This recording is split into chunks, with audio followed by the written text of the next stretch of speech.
എൻ്റെ പ്രിയപ്പെട്ടവരെ, ഇപ്പോഴ് അൾത്താരയിൽ എഴുന്നേറ്റ് നിൽക്കുന്ന സമയത്ത് എൻ്റെ മനസ്സിൽ വന്ന കർത്താവിൻ്റെ ഒരു ചിന്ത, ഈശോ തന്ന ചിന്തയാണെന്ന് ഞാനത് കരുതുകയാണ്. അതായത് നിങ്ങൾ നല്ലവണ്ണം പ്രാർത്ഥിക്കുന്നവരാണ് പലരും. ഇതിൽ മുടങ്ങാതെ കുടുംബപ്രാർത്ഥന നടത്തുന്നവരും കുറേ നല്ല ധ്യാനങ്ങളിലൊക്കെ പങ്കെടുത്ത് അരൂപി പ്രാപിച്ചവരിതിലുണ്ടെന്നാണ് ഒരു സൂചന. വ്യക്തിപരമായിട്ടും പ്രാർത്ഥിക്കുന്നവരും തീർത്ഥാടനങ്ങളിൽ പങ്കെടുക്കുന്നവരുമൊക്കെയാണ്. നിങ്ങളെക്കുറിച്ച് പലർക്കും നല്ല സ്പിരിച്വൽ അസസ്മെൻ്റ് ഉണ്ട്. നിങ്ങളെക്കുറിച്ച് തന്നെ ഒരു കോൺഫിഡൻസ് ഉണ്ടെന്നാണ് ഈശോ പറയണത്. നല്ല അസസ്മെൻ്റ് ഉണ്ടെന്ന്. പക്ഷേ when we come to the covenant prayer, നമ്മൾ ഒരു കവനൻറ്റ് പ്രേയറിലേക്ക് വരുമ്പോൾ നിങ്ങൾക്ക് ഫസ്റ്റ് ഡിസ്പോസിഷൻ വേണ്ടത് നിങ്ങൾ സീറോയിൽ നിന്ന് തുടങ്ങണ പോലെ തുടങ്ങണം. catch me, സീറോയിൽ നിന്ന്, ഡിവൈഡ് ഓഫ് യുവർ മെറിറ്റ്സ്. എന്താ പ്രോബ്ലം വെച്ച് കഴിഞ്ഞാൽ, ഉടമ്പടി ബേസിക്കായിട്ട് നോട്ട് ബൈ മെറിറ്റിലാണ് വർക്ക് ചെയ്യുന്നത്. ഇപ്പം നിങ്ങൾ പറയുന്ന നിങ്ങളുടെ സ്പിരിച്വൽ കപ്പാസിറ്റി അതൊരു മെറിറ്റായിട്ട് വരും, യോഗ്യത. അതുകൊണ്ട് തന്നെ നിങ്ങൾ ഈശോയോട് ഒരു രാജിക്ക് തയ്യാറാകണം. കർത്താവേ, ആസ് യു നോ, നിനക്കറിയാവുന്ന പോലെ എനിക്ക് കുറച്ച് വിശ്വാസമുണ്ട്, ഭക്തിയുണ്ട്, ഞാൻ നീയുമായിട്ട് കുറച്ച് ബന്ധമുണ്ട്, ഞാൻ നിനക്ക് വേണ്ടി ഒത്തിരി ജോലി ചെയ്യുന്നയാളാണ്, നിൻ്റെ പ്രതി നിൻ്റെ ജീവിതത്തെ നിൻ്റെ വചനമനുസരിച്ചൊക്കെ ജീവിക്കാൻ വേണ്ടി എന്നോട് തന്നെ മൽപ്പിടുത്തം നടത്തുന്നയാളാണ്. That's okay. പക്ഷേ നൗ, ഇപ്പോഴും മുതലേ ഞാൻ നീയുമായിട്ട് ഒരു ഉടമ്പടിയിലേക്ക് വരികയാണ്. It is just different thing. ഇതൊരു ഡിഫറെൻ്റ് തിങ്ങാണ്. നമ്മൾ മറ്റ് ഏതെങ്കിലും ഇന്ന് വരെ നമുക്ക് പരിചിതമായ പ്രാർത്ഥനാ രീതികളുമായിട്ട് ഇതിന് എസെൻഷ്യൽ റിലേഷൻസ് ഇല്ല. അതാണ് ഇതിൻ്റെ ഒരു പ്രത്യേകത. അതുകൊണ്ട് നമ്മൾ അങ്ങനെയുള്ള മുൻവിധികളുണ്ടെങ്കിൽ അതിനോട് രാജി പറഞ്ഞിട്ട് നമ്മൾ ഒന്നേന്ന് തുടങ്ങണം. വെച്ച് കഴിഞ്ഞാൽ ദിസ് ഈസ് എ ബൈലാറ്ററൽ എഗ്രിമെൻ്റാണ്. നമുക്കറിയാം, ദൈവം എപ്പോഴും കൊതിക്കുന്ന ദൈവത്തിൻ്റെ ഒരു സ്വപ്നമാണ് ഈ കവനൻ്റ് എന്ന് പറയണത്. ഞാനീ പട്ടമൊക്കെ ആഘോഷിക്കുന്ന കാര്യം, പട്ടത്തെ ഞാനൊരു കവനൻ്റായിട്ട് ആദ്യം മുതലേ കണ്ടത് കൊണ്ടാണ്. ഇപ്പം ഞാൻ ഉടുപ്പൊന്നും മാറ്റത്തില്ല, സാധാരണഗതിയിൽ സ്വഭാവസ്ത്രം മാറ്റത്തില്ല. ഇൻ കേസ് സാഹിത്യ അക്കാദമി പഠിക്കാൻ പോയപ്പോൾ അവിടുത്തെ ക്ലോസറ്റ്സ് ലാട്രിനൊക്കെ അത്ര ഗുണമുള്ളതല്ലാത്ത കൊണ്ട് അപ്പം മാത്രമാണ് ഞാൻ. പിന്നെ ട്രെയിനിലൊക്കെ പോകുമ്പോൾ കിടക്കാൻ നേരത്ത് ചില സമയത്ത് ഉടുപ്പിട്ടൊക്കെ തന്നെ കിടക്കും. അവിടുത്തെ സിറ്റുവേഷൻസ് മോശമാണെങ്കിൽ ഞാൻ പാൻസിട്ട് ആണ് ചിലപ്പോൾ ട്രെയിനിൽ കിടക്കുന്നത്.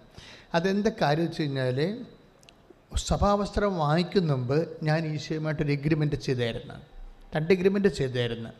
ഒന്ന്, മെത്രാനച്ഛൻ എന്നാ പറഞ്ഞാലും മോതിരം മുത്തി പോരുകയുള്ളൂ, അതിനെതിരെ ഒരു വാക്ക് സംസാരിക്കത്തില്ലെന്ന് കവനൻ്റ് പറഞ്ഞായിരുന്നു സഭ. അതാണ് കർത്താവ് എന്നെ ഇത്രയും അനുഗ്രഹിച്ചതിൻ്റെ ഒരു കാരണം. മെത്രാനച്ഛൻ, അത് ഞാൻ ഡീക്കനായപ്പോൾ തന്നെ പരിശുദ്ധാത്മാവ് എനിക്ക് തന്നൊരു നോട്ടാണ്. അപ്പോസ്തലൻ എന്നാ പറഞ്ഞാലും നീ കേട്ടാൽ മതിയെന്ന്. അപ്പോൾ അപ്പോസ്തലൻ എന്നാ പറഞ്ഞാലും ഞാൻ കേൾക്കുക മാത്രമേ ഉള്ളൂ. അത് കാരണം ഭയങ്കര ദുരിതം പിടിച്ച ഇടവകയിലൊക്കെ എന്നോട് പോകാൻ പറഞ്ഞിട്ടുണ്ട്. അവിടെ എനിക്ക് വെച്ച് തട്ടും കിട്ടിയിട്ടുണ്ട്. പക്ഷേ എന്നാലും ഞാനൊരു അക്ഷരം പോകാൻ പറ്റത്തില്ലെന്ന്, അത് ബുദ്ധിമുട്ടാണെന്ന് പറയത്തില്ല. It's A covenant.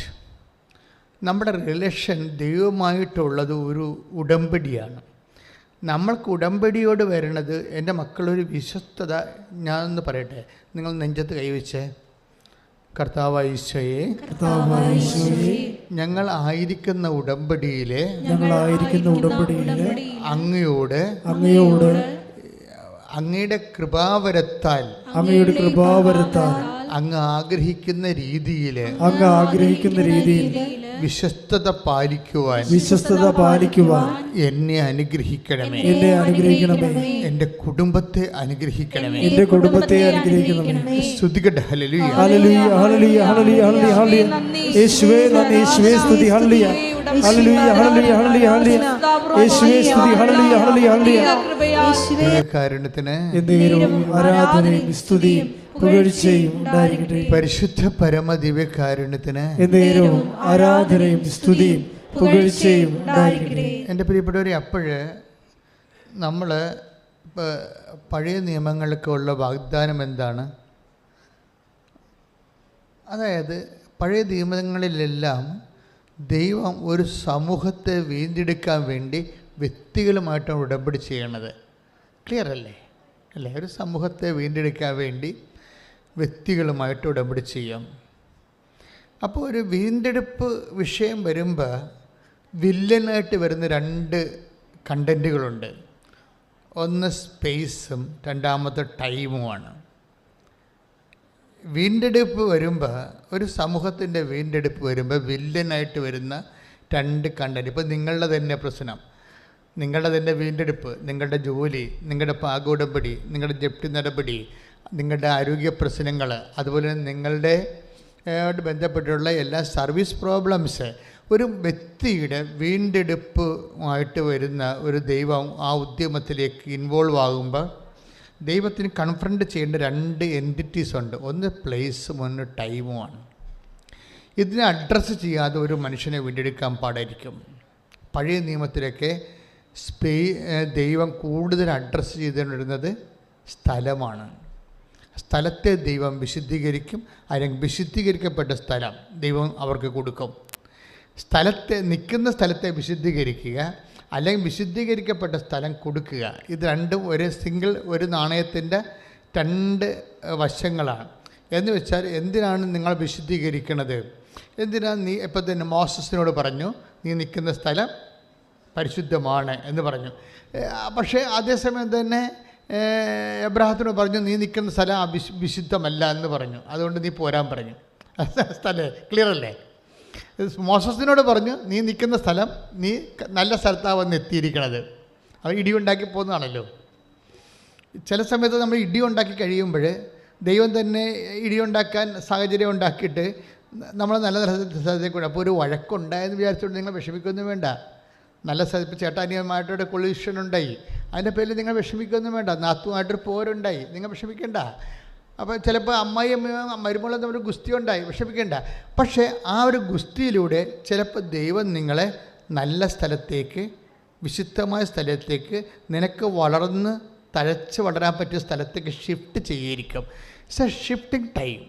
അതുകൊണ്ടാണ് എപ്പോഴും നമ്മൾ ശ്രദ്ധിക്കണത്, എന്തെങ്കിലും ഇഷ്യൂ ഉണ്ടാകുമ്പോൾ അതിൻ്റെ പറ്റി അയ്യോ അങ്ങനെ ഉണ്ടായില്ല, അമ്മയോട് അങ്ങനെ പറഞ്ഞില്ല, ചേട്ടനോട് അങ്ങനെ പറഞ്ഞില്ല, നാട്ടുകാരുടെ മുമ്പിൽ ഇങ്ങനെ എളിഭ്യനായില്ല, ഇങ്ങനെ ഒന്നും പഴയ കാര്യങ്ങളെ ഓർത്ത് ഒന്നും സങ്കടപ്പെടേണ്ട ഒരു കഥയുമില്ല.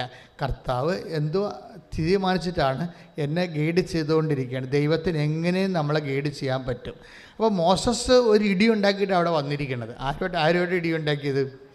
ഒരു ഈജിപ്ഷ്യനുമായിട്ട് ഇടിയുണ്ടാക്കി അല്ലേ?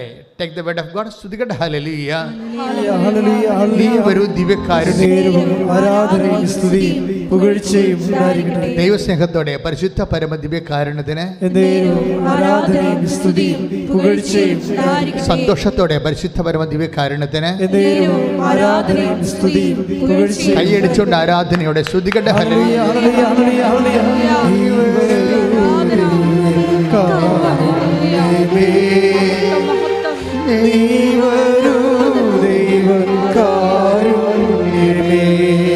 സ്വരത്തിലെ ജീവിതം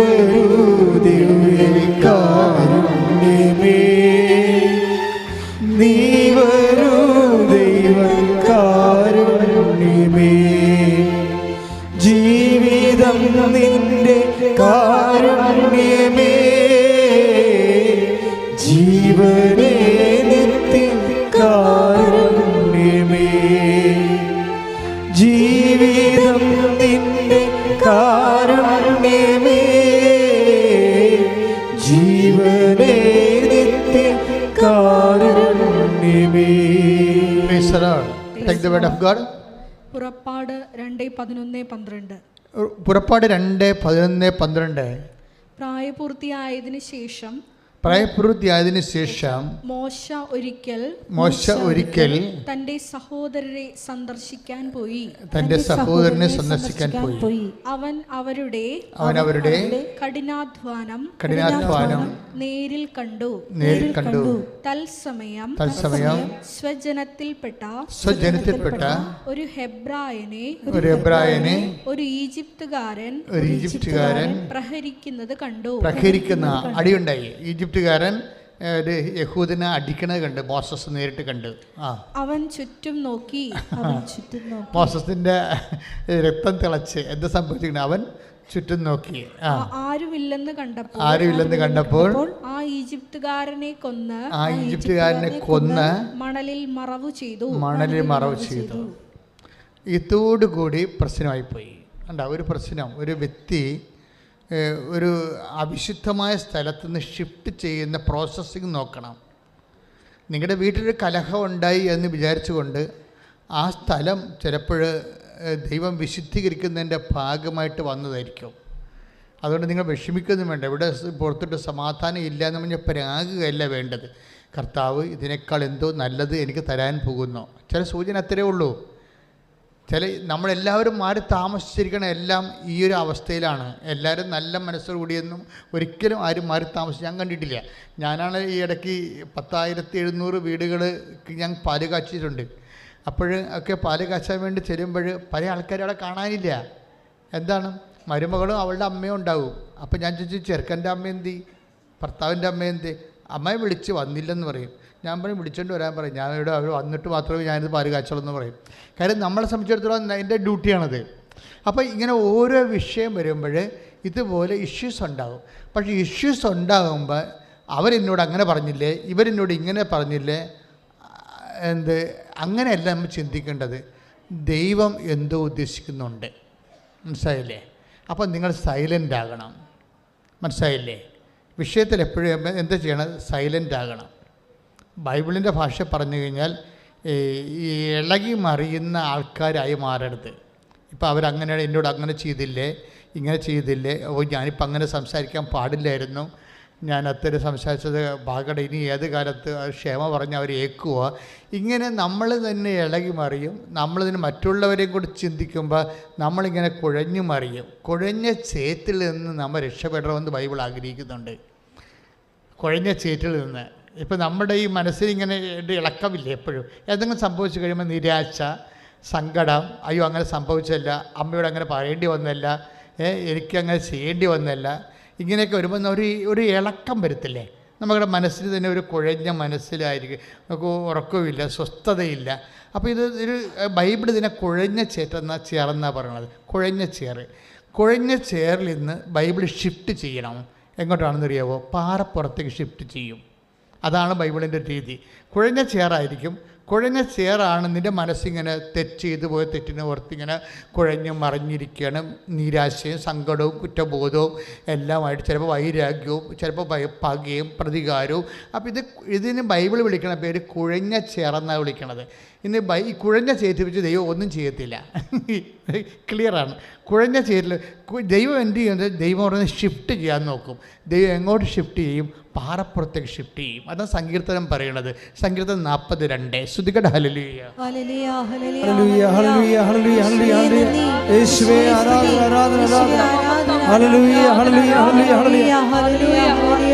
ദിവ്യകാരുണ്യത്തിന് ആരാധനയും സ്തുതിയും പുകഴ്ചയും ഉണ്ടായിരിക്കട്ടെ. സങ്കീർത്തനം 42. സങ്കീർത്തനം 42. ഭീകരമായ ഗർത്തത്തിൽ നിന്നും എന്ന് പറഞ്ഞ ഭീകരമായ ഗർത്തത്തിൽ നിന്നും കുഴഞ്ഞ ചേറ്റിൽ നിന്നും അവിടുന്ന് എന്നെ കയറ്റി.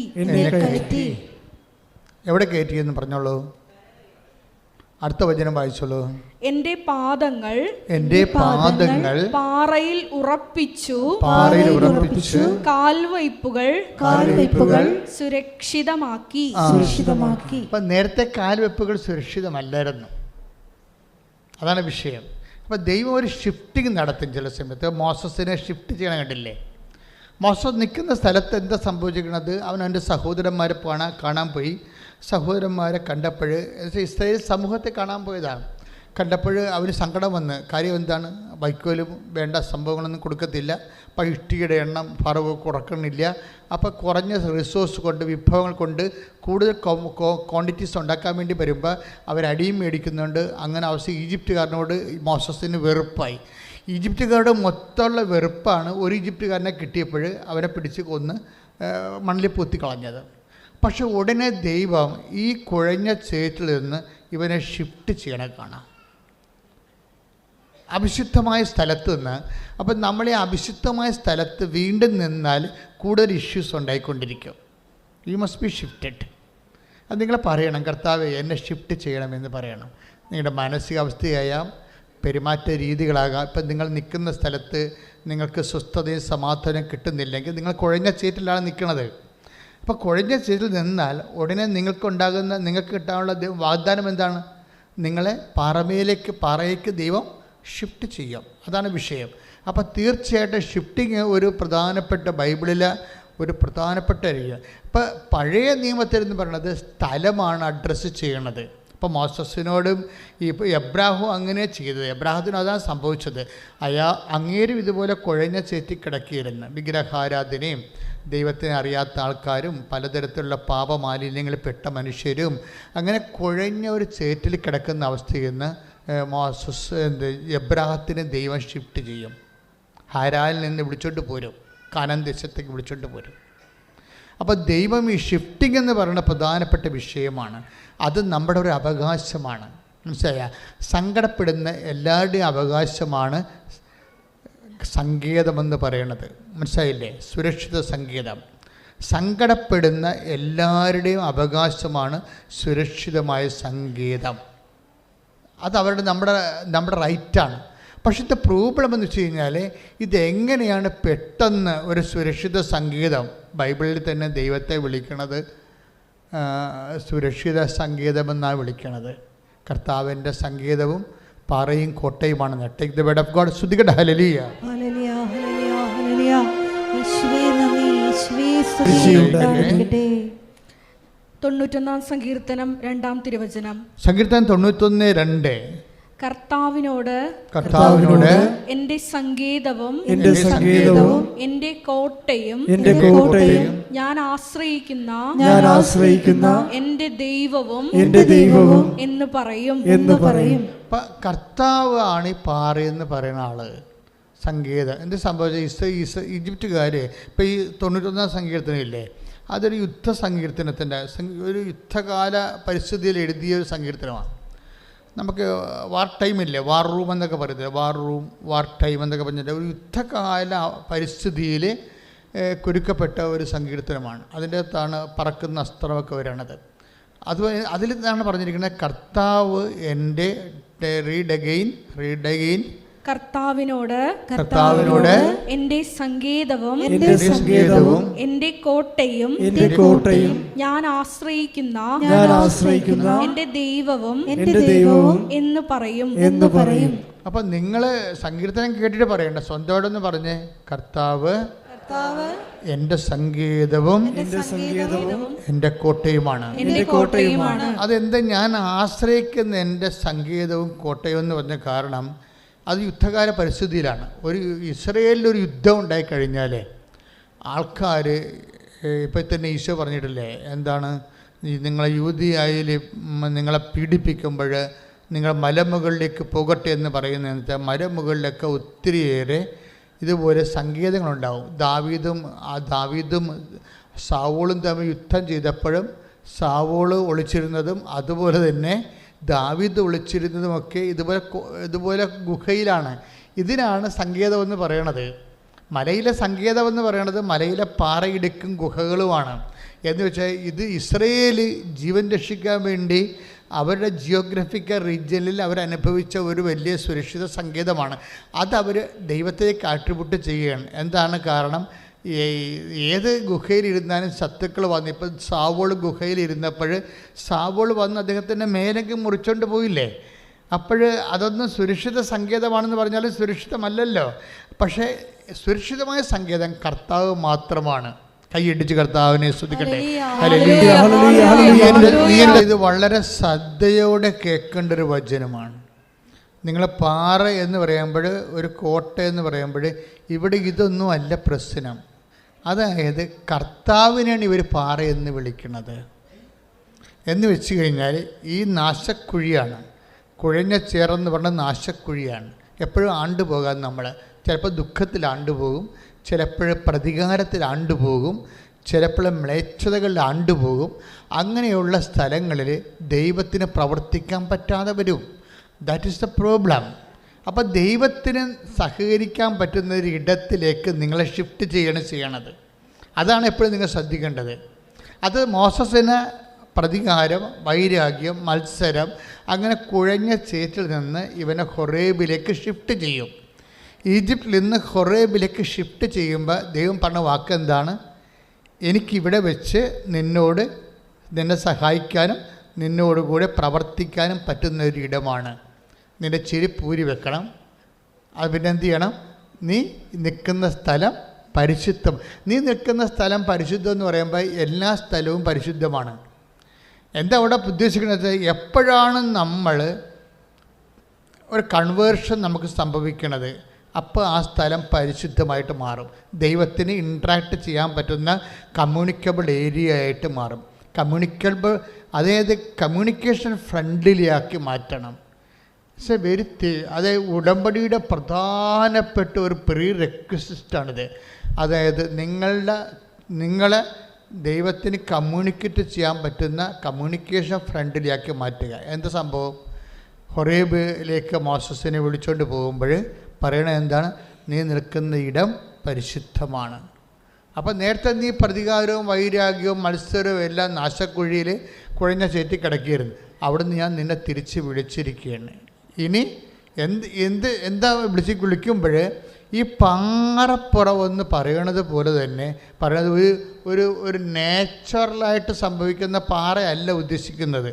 മറിച്ച് ഒരു വ്യക്തി പാറയായിട്ട് കൺവേർഷൻ ചെയ്യും. അതാണ് വിഷയം.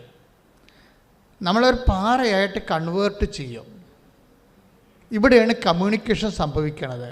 ഇപ്പോൾ ഉദാഹരണത്തിന് ഇപ്പോഴും മത്തായി ശ്രീകാട് സുവിശേഷം 7:24 ശ്രുതികട്ടെ. ഹല്ലേലൂയ, യേശുവേ നന്ദി, ഹല്ലേലൂയ. എന്റെ ഈ വചനങ്ങൾ ശ്രവിക്കുകയും എന്റെ ഈ വചനങ്ങൾ ശ്രവിക്കുകയും എന്റെ ഈ വചനങ്ങൾ ശ്രവിക്കുകയും പറ എന്റെ ഈ വചനങ്ങൾ ശ്രവിക്കുകയും എന്റെ ഈ വചനങ്ങൾ ശ്രവിക്കുകയും അവ അനുസരിക്കുകയും ചെയ്യുന്നവൻ പാറമേൽ ഭവനം പണിത വിവേകമതിയായ മനുഷ്യന് തുല്യനായിരിക്കും. ഇതാണ് ഇതിന്റെ ഗുഡൻസ് എന്ന് പറയുന്നത്. വേറെ ചുമ്മാ പാറയും മണ്ണും പറയുകയല്ല.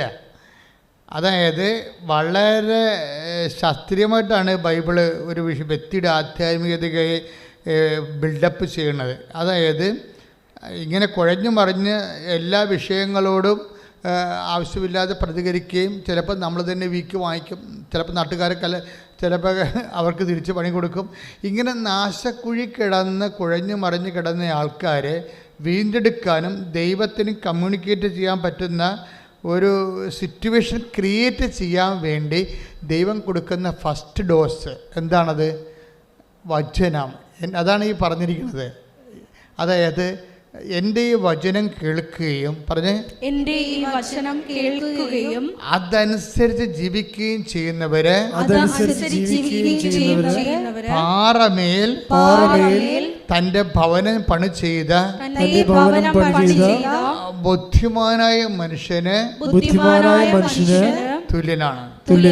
അപ്പോഴേ എന്ത് സംഭവിച്ചു കഴിഞ്ഞാൽ ഒരു വ്യക്തി അവൻ പലതരത്തിൽ ദൈവത്തിൻ്റെ വചനം നിരാകരിച്ചുകൊണ്ട് അവൻ്റെ സ്വന്തം ബുദ്ധിയിലും ശക്തിയിലുമൊക്കെ ആശ്രയിച്ച് ഓരോരോ കാര്യങ്ങൾ ചെയ്ത് കൂടുതൽ കുഴപ്പവും മുറിവുകളും ഒക്കെ ഉണ്ടാക്കി നാശക്കുഴി കിടക്കുന്ന അവസ്ഥയിൽ നിന്ന് ദൈവം ഇവന് ഷിഫ്റ്റ് ചെയ്യുമ്പോൾ ഫസ്റ്റ് ചെയ്യണത് അവനോട് പറയും ദൈവവചനം അനുസരിച്ച് ജീവിതം പുനഃക്രമീകരിക്കാൻ ചെയ്യും. That is covenant. മനസ്സിലായില്ലേ? ഇവിടെയാണ് കവനൻറ്റ് വരണത്. ഉടമ്പടി വരുന്നത് അങ്ങനെയാണ്. നാശക്കുഴിയിൽ നിന്നുള്ള രക്ഷിക്കുന്നതിന് ദൈവത്തിൻ്റെ ഒരു മെത്തേഡാണ് ഉടമ്പടി. അപ്പോൾ ദൈവം പറയും, എനിക്ക് നിനക്ക് കമ്മ്യൂണിക്കബിളായിട്ട്. ഇപ്പം നമ്മൾ ചിലരോട് മൊബൈൽ വിളിക്കുമ്പോൾ പറയും, നിങ്ങൾ റേഞ്ചുള്ള സ്ഥലത്തേക്ക് മാറി നിൽക്കാൻ പറയത്തില്ലേ? അതാണ് സംഭവം. ഇത്രയേ ഉള്ളൂ കാര്യം. നമ്മൾ ഒരാളുമായിട്ട് മൊബൈൽ സംസാരിക്കുക പറയും, നമ്മൾ കീ കൂക്കു എന്നൊക്കെ പറഞ്ഞ് കേൾക്കുമ്പോൾ പറയും, ഏയ് നിങ്ങൾ റേഞ്ചുള്ള സ്ഥലത്തേക്ക് മാറി നിൽക്കാൻ പറയും. എന്താ കാര്യം? ദൈവം അത്രേ ഉദ്ദേശിക്കുന്നുള്ളൂ. നിങ്ങൾ ഷിഫ്റ്റ് ചെയ്യും. ദൈവത്തിന് കമ്മ്യൂണിക്കേറ്റ് റേഞ്ചുള്ള സ്ഥലത്തേക്ക് നമ്മൾ മാറ്റി നിർത്തും. മോസസിന് റേഞ്ചില്ലാത്ത സ്ഥലത്ത് നിന്ന ആളാണ് മോസസ്. എബ്രാഹിം റേഞ്ചില്ലാത്ത സ്ഥലത്ത് നിന്ന ആളാണ്. കാര്യം വല്ല മഹാപോക്രികളായിരുന്നു. മഹാപോക്രികളുടെ കൂടെ ജീവിച്ചു കഴിഞ്ഞാൽ ദൈവത്തിന് അവനോട് ഇൻട്രാക്ട് ചെയ്യാൻ പറ്റത്തില്ല. അത് വിഷയമാണ്. അത് വിട്ടുപോരാൻ പറയും. അതുകൊണ്ട് വിട്ടുപോരാൻ ലോത്തിനോടൊക്കെ പറയത്തില്ലേ, നിങ്ങൾ അവരെ വിട്ടുപോരാനൊക്കെ പറയത്തില്ലേ? അതായത് എപ്പോഴും ചില സമയത്ത് ദൈവത്തിന് take the word of God വിട്ടുപോരുക. ശ്രുതികട ഹല്ലേലൂയ, യേശുവേ നന്ദി, ഹല്ലേലൂയ, ഹല്ലേലൂയ, യേശുവേ ആരാധന, ആരാധന, ആരാധന, ഹല്ലേലൂയ, ഹല്ലേലൂയ, ഹല്ലേലൂയ, ഹല്ലേലൂയ, ഹല്ലേലൂയ, യേശുവേ നന്ദി, യേശുവേ സ്തുതി, ഹല്ലേലൂയ, ഹല്ലേലൂയ, ഹല്ലേലൂയ, ഹല്ലേലൂയ, ഹല്ലേലൂയ, യേശുവേ സ്തുതി, ഹല്ലേലൂയ. ഉൽപ്പത്തി 19:14 ഉടനെ ലോത്ത് തൻ്റെ പുത്രിമാരെ വിവാഹം ചെയ്യാനെന്നവരുടെ അടുത്ത് ചെന്ന് പറഞ്ഞു, എഴുന്നേറ്റ് ഉടനെ ഈ സ്ഥലം വിട്ടുപോവുക, കർത്താവ് ഈ നഗരം നശിപ്പിക്കാൻ പോവുക. അപ്പോൾ കർത്താവ് നശിപ്പിക്കാൻ പോകുന്ന സ്ഥലത്ത് നിന്ന് വിട്ടുപോരാൻ, ഷിഫ്റ്റ് ചെയ്യാൻ പറയും. അതായത് നമ്മൾ തിന്മകളിലാണെന്നെങ്കിൽ അവിടെ എപ്പോഴായാലും നാശം വരും. ദൈവത്തിന് കമ്മ്യൂണിക്കേറ്റ് ചെയ്യാൻ പറ്റത്തില്ല. അതാണ് പ്രശ്നം. ദൈവത്തെ കമ്മ്യൂണിക്കേറ്റ് ചെയ്യാൻ പറ്റത്തില്ല. അപ്പം നിങ്ങളുടെ തിന്മയുടെ ഒരു അവസ്ഥയിലാണ്, കെട്ടുപാടിലാണ്, ചുറ്റുപാടിലാണെന്നുണ്ടെങ്കിൽ എൻ്റെ മക്കളെ വിട്ടുപോരേണ്ടി വരും. ദൈവത്തിന് നിങ്ങളെ സഹായിക്കാൻ പറ്റത്തില്ല. അതാണ് വിഷയം. കമ്മ്യൂണിക്കബിൾ റേഞ്ചുള്ള ഏരിയയിലല്ല നിൽക്കണത്. നിങ്ങൾ നിങ്ങളുടെ വിശ്വാസം നിരക്കാത്ത പ്രണയത്തിലും മറ്റു കാര്യങ്ങളൊക്കെ കുടുങ്ങിക്കിടക്കണമെന്നുണ്ടെങ്കിൽ നിങ്ങൾ ശരിക്കും മുട്ടുകയെന്ന് കർത്താവിൻ്റെ കണ്ണീരോടെ പ്രാർത്ഥിക്കണം. കർത്താവ്, ഞാൻ അകപ്പെട്ടതാണ്, അല്ലെങ്കിൽ എന്നെ അകപ്പെടുത്തിയതാണ്. ഇപ്പം എനിക്ക് ഞാൻ ചെയ്യണ എല്ലാം ശരിയാണെന്ന് പറഞ്ഞുകൊണ്ടിരിക്കുകയുണ്ട്. ആണല്ലേ പെണ്ണല്ലേ, രണ്ട് ജാതിയല്ലേ, പിന്നെ അടുത്ത് വേറെ എന്നാ നോക്കാനാണ് എന്ന് പറയാം. അങ്ങനെ നോക്കി അപ്പം നമ്മൾ ആ രീതി പെട്ടിരിക്കുന്ന സാധനം. നമ്മൾ പെട്ടതാണ്. ആണുമല്ലേ, ഇന്ന് രണ്ട് ജാതിയല്ലേ, ആണും പെണ്ണും രണ്ട് ജാതിയല്ലേ ഉള്ളൂ, പിന്നെ എന്താ ഇതിൻ്റെ അത് വേറെ, അതൊക്കെ പിന്നെ മതക്കാരുണ്ടാക്കുന്ന സംഭവമല്ലേ. പക്ഷേ വിശ്വാസത്തെ സംബന്ധിച്ചിടത്തോളം ഈ പെട്ടെന്നുണ്ടായിട്ടുള്ള ഒരു ഹൈബ്രിഡ് ഉൽപ്പന്നമല്ല വിശ്വാസം. ആണോ? ഹൈബ്രിഡ് ഉൽപ്പന്നം അല്ലല്ല. ഇത് എത്രയോ വർഷങ്ങളായിട്ട് ഊതിക്കാച്ചിയ പൊന്നുപോലെ 10,000 ദൈവദാസന്മാരുടെ ജീവിതം കൊണ്ട് വിശുദ്ധീകരിച്ച് സ്ഫുടം ചെയ്ത ഏറ്റവും ശക്തമായ ഒരു ഉറപ്പുള്ള സ്ഥലത്താണ്. കാര്യം അതിൻ്റെ ഇപ്പം നമ്മുടെ വിശ്വാസത്തിൽ തന്നെ എന്തുമാത്രം ആസ്തിഭദ്രതയാണുള്ളത്. ഇപ്പോൾ ശബശാനോസിന് തിരുനാൾ ആഘോഷിക്കുന്ന സഭ, അത് വൃത്തികേടായിട്ട് 50 പെരുന്നാളാക്കി മാറ്റി. അതിന് നമുക്ക് പണി വരുന്നുണ്ട്, അതിരിക്കട്ടെ, ഞാനത് പറയണില്ല. പക്ഷേ എന്താ പ്രോബ്ലം എന്ന് വെച്ച് കഴിഞ്ഞാൽ അത് എന്ത് പേക്കൂത്താണ് ഈ 50 പെരുന്നാളായിട്ട് നടത്തുന്നത്? ഊളപ്പാട്ടൊക്കെ പാടി, പൂളക്കള്ളൊക്കെ കുടിച്ച്, പൂളക്കള്ളം കുടിച്ച് ഊളപ്പാട്ടും പാടി പിശാസിനെ വേല ചെയ്തുകൊണ്ടിരിക്കുകയാണ്. അതുകൊണ്ട് സെബസ്ത്യാൻ 50 മുറിഞ്ഞ് ചത്തത് എന്തിനാണ്? ഈ മനുഷ്യൻ ദൈവമാണെന്ന് പറഞ്ഞിട്ട് മകളെ കെട്ടിച്ച് കൊടുക്കാവുന്ന ഡെക്കറേഷൻ പറഞ്ഞു, പറമ്പ് കൊടുക്കാമെന്ന് പറഞ്ഞു. തൻ്റെ പറമ്പും വേണ്ട എനിക്ക്, തൻ്റെ പെണ്ണിനെയും വേണ്ട, ഞാൻ വിശ്വസിക്കുന്നത് നിത്യജീവന് വേണ്ടിയാണ് എന്ന് പറഞ്ഞുകൊണ്ട് വിരുമാർ കാണിച്ചു കൊടുക്കുന്ന ഒരു മനുഷ്യൻ, അവൻ ക്രിസ്തുവിന് വേണ്ടി രക്തസാക്ഷിയായപ്പോൾ അവന് വേണ്ടി വേലപ്പട്ടിനെ കാണിച്ചു കഴിഞ്ഞാൽ അവനൊക്കെ വെറുതെ വിടുക ദൈവം.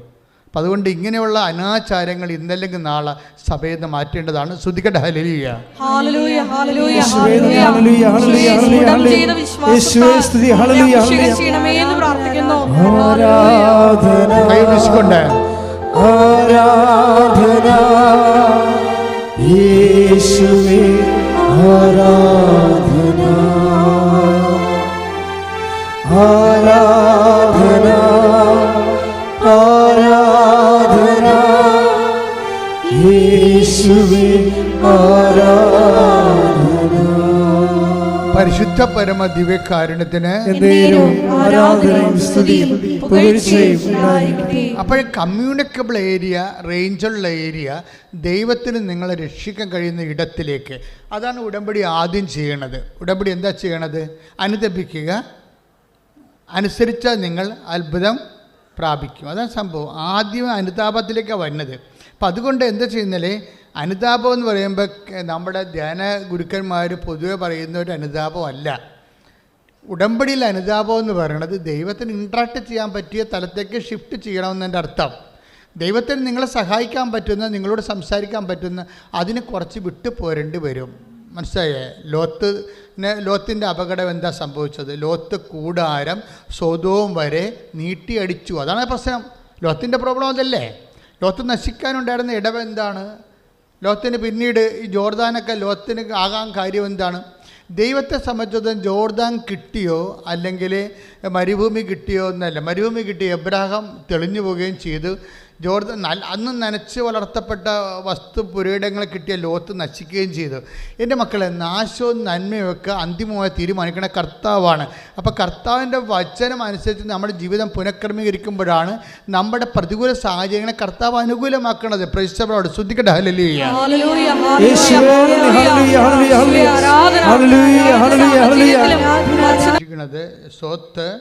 ലോത്ത് സൊദോം വരെ തൻ്റെ കൂടാരം നീട്ടി നിർമ്മിച്ചു.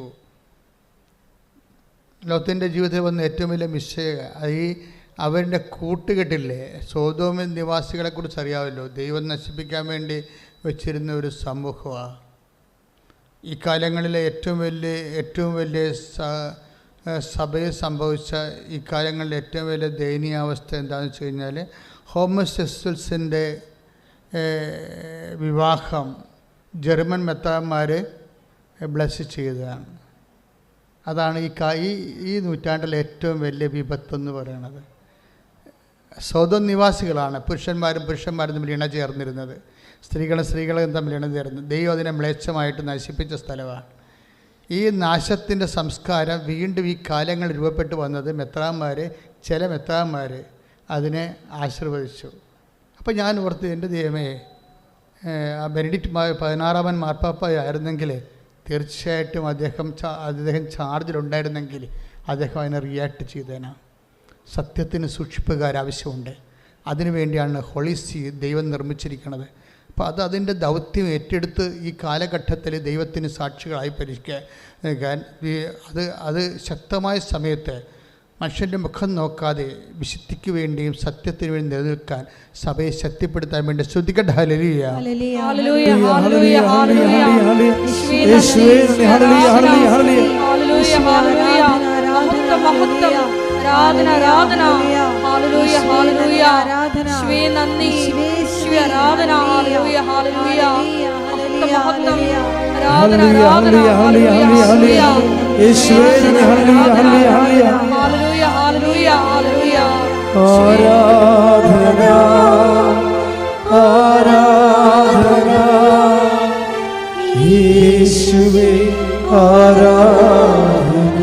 കരങ്ങൾ വീശി ഒന്ന് ചേർന്ന് പാടാം.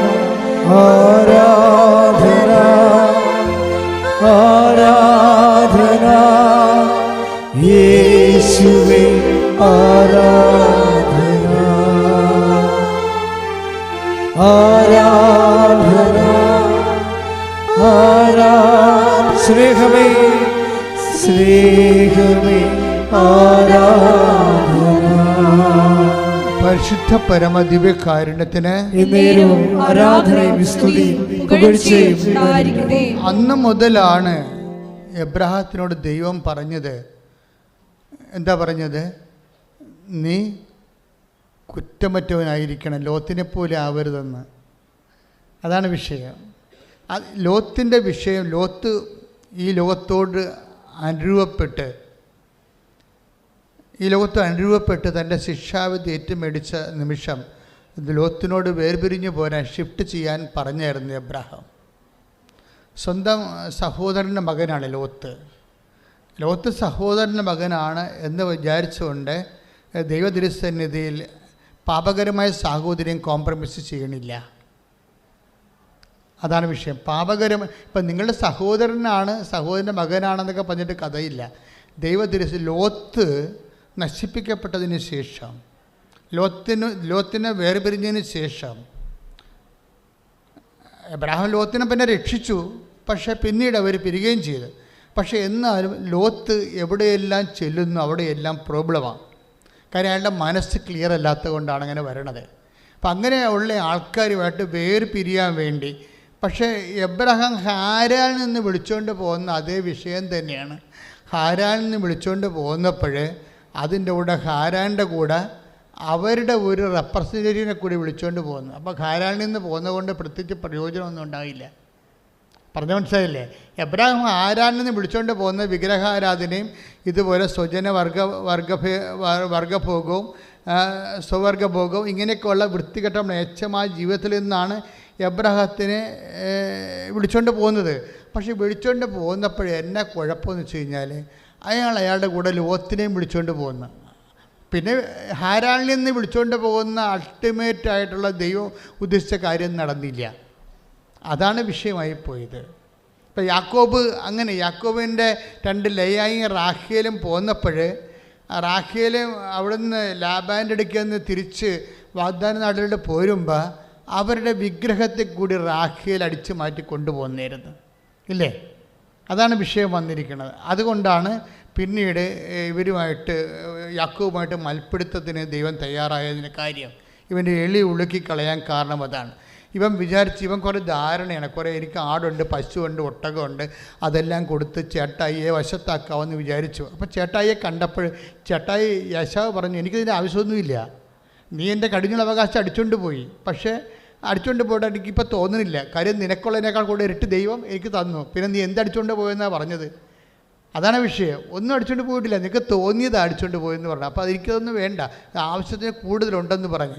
അപ്പോൾ ചേട്ടായിയെ വശത്താക്കാൻ വേണ്ടി മാനുഷികമായ ചില തന്ത്രങ്ങളാണ് യാക്കോബ് കാണിച്ചുകൊണ്ടിരുന്നത്. അപ്പോൾ ഈ മാനുഷിക തന്ത്രങ്ങളും കുതന്ത്രങ്ങളും വെച്ചുകൊണ്ട് നീ മേൽക്കോയ്മ നേടാൻ നോക്കണ്ട, അതിനെ വിട്ടുമാറിയിട്ട് ദൈവവുമായിട്ട് ഡയറക്റ്റ് ഫൈറ്റ് വരണത് അങ്ങനെയാണ്. ഫൈറ്റ് വന്ന അവസാനം ഇവൻ്റെ എളി ഉളുക്കി കളയും. അപ്പോൾ യാക്കോബിന് മനസ്സിലാകും ഇനി ദൈവത്തെ അടിസ്ഥാനപ്പെടുത്തി തന്നെ ജീവിക്കാമെന്ന്. അതുകൊണ്ട് പ്രാർത്ഥിക്കുക, കർത്താവായ ദൈവമേ, എന്നെ അങ്ങ് ഷിഫ്റ്റ് ചെയ്യുന്ന ഇടത്ത് വെച്ച് അങ്ങയുടെ വചനം അനുസരിച്ച് ജീവിക്കുന്ന ഒരു പുതിയ സംസ്കാരത്തിന്റെ ഉടമയായി എന്നെ പുനഃക്രമീകരിക്കണമേ. ശ്രുതിക്കട്ടെ ഹല്ലേലൂയ. അപ്പോൾ ഒത്തിരിയേറെ കാര്യങ്ങൾ മനസ്സിൽ വെച്ചുകൊണ്ടാണ് എബ്രാഹത്തിനോട് ദൈവം ഉടമ്പടി ചെയ്യണത്. എന്താണ്? നീ എൻ്റെ മുമ്പാകെ വ്യഭിരിക്കുക, പിന്നെന്ത് ചെയ്യണം? കുറ്റമറ്റവനായിരിക്കുക. അതെന്താ ദൈവം അങ്ങനെ പറയാൻ കാരണം? ലോത്തിനെപ്പോലെ ആകരുതെന്നതിൻ്റെ അർത്ഥം. അതാണ് വിഷയം. നമ്മളെപ്പോഴും അത് ഒറ്റക്കത് വായിക്കുമ്പോൾ ഓർക്കും അതിൻ്റെ മുമ്പാകെ ദൈവമല്ലേ, ദൈവത്തിൻ്റെ മുമ്പാകെ വ്യാപരിക്കുമ്പോൾ കുറ്റമറ്റനായിരിക്കേണ്ടത്. അങ്ങനെയല്ല പ്രശ്നം. ഒരു തേർഡ് പാർട്ടിയെ മുന്നിൽ കണ്ടുകൊണ്ടാണ് ദൈവം സംസാരിക്കുന്നത്. എന്താണ്? 17:2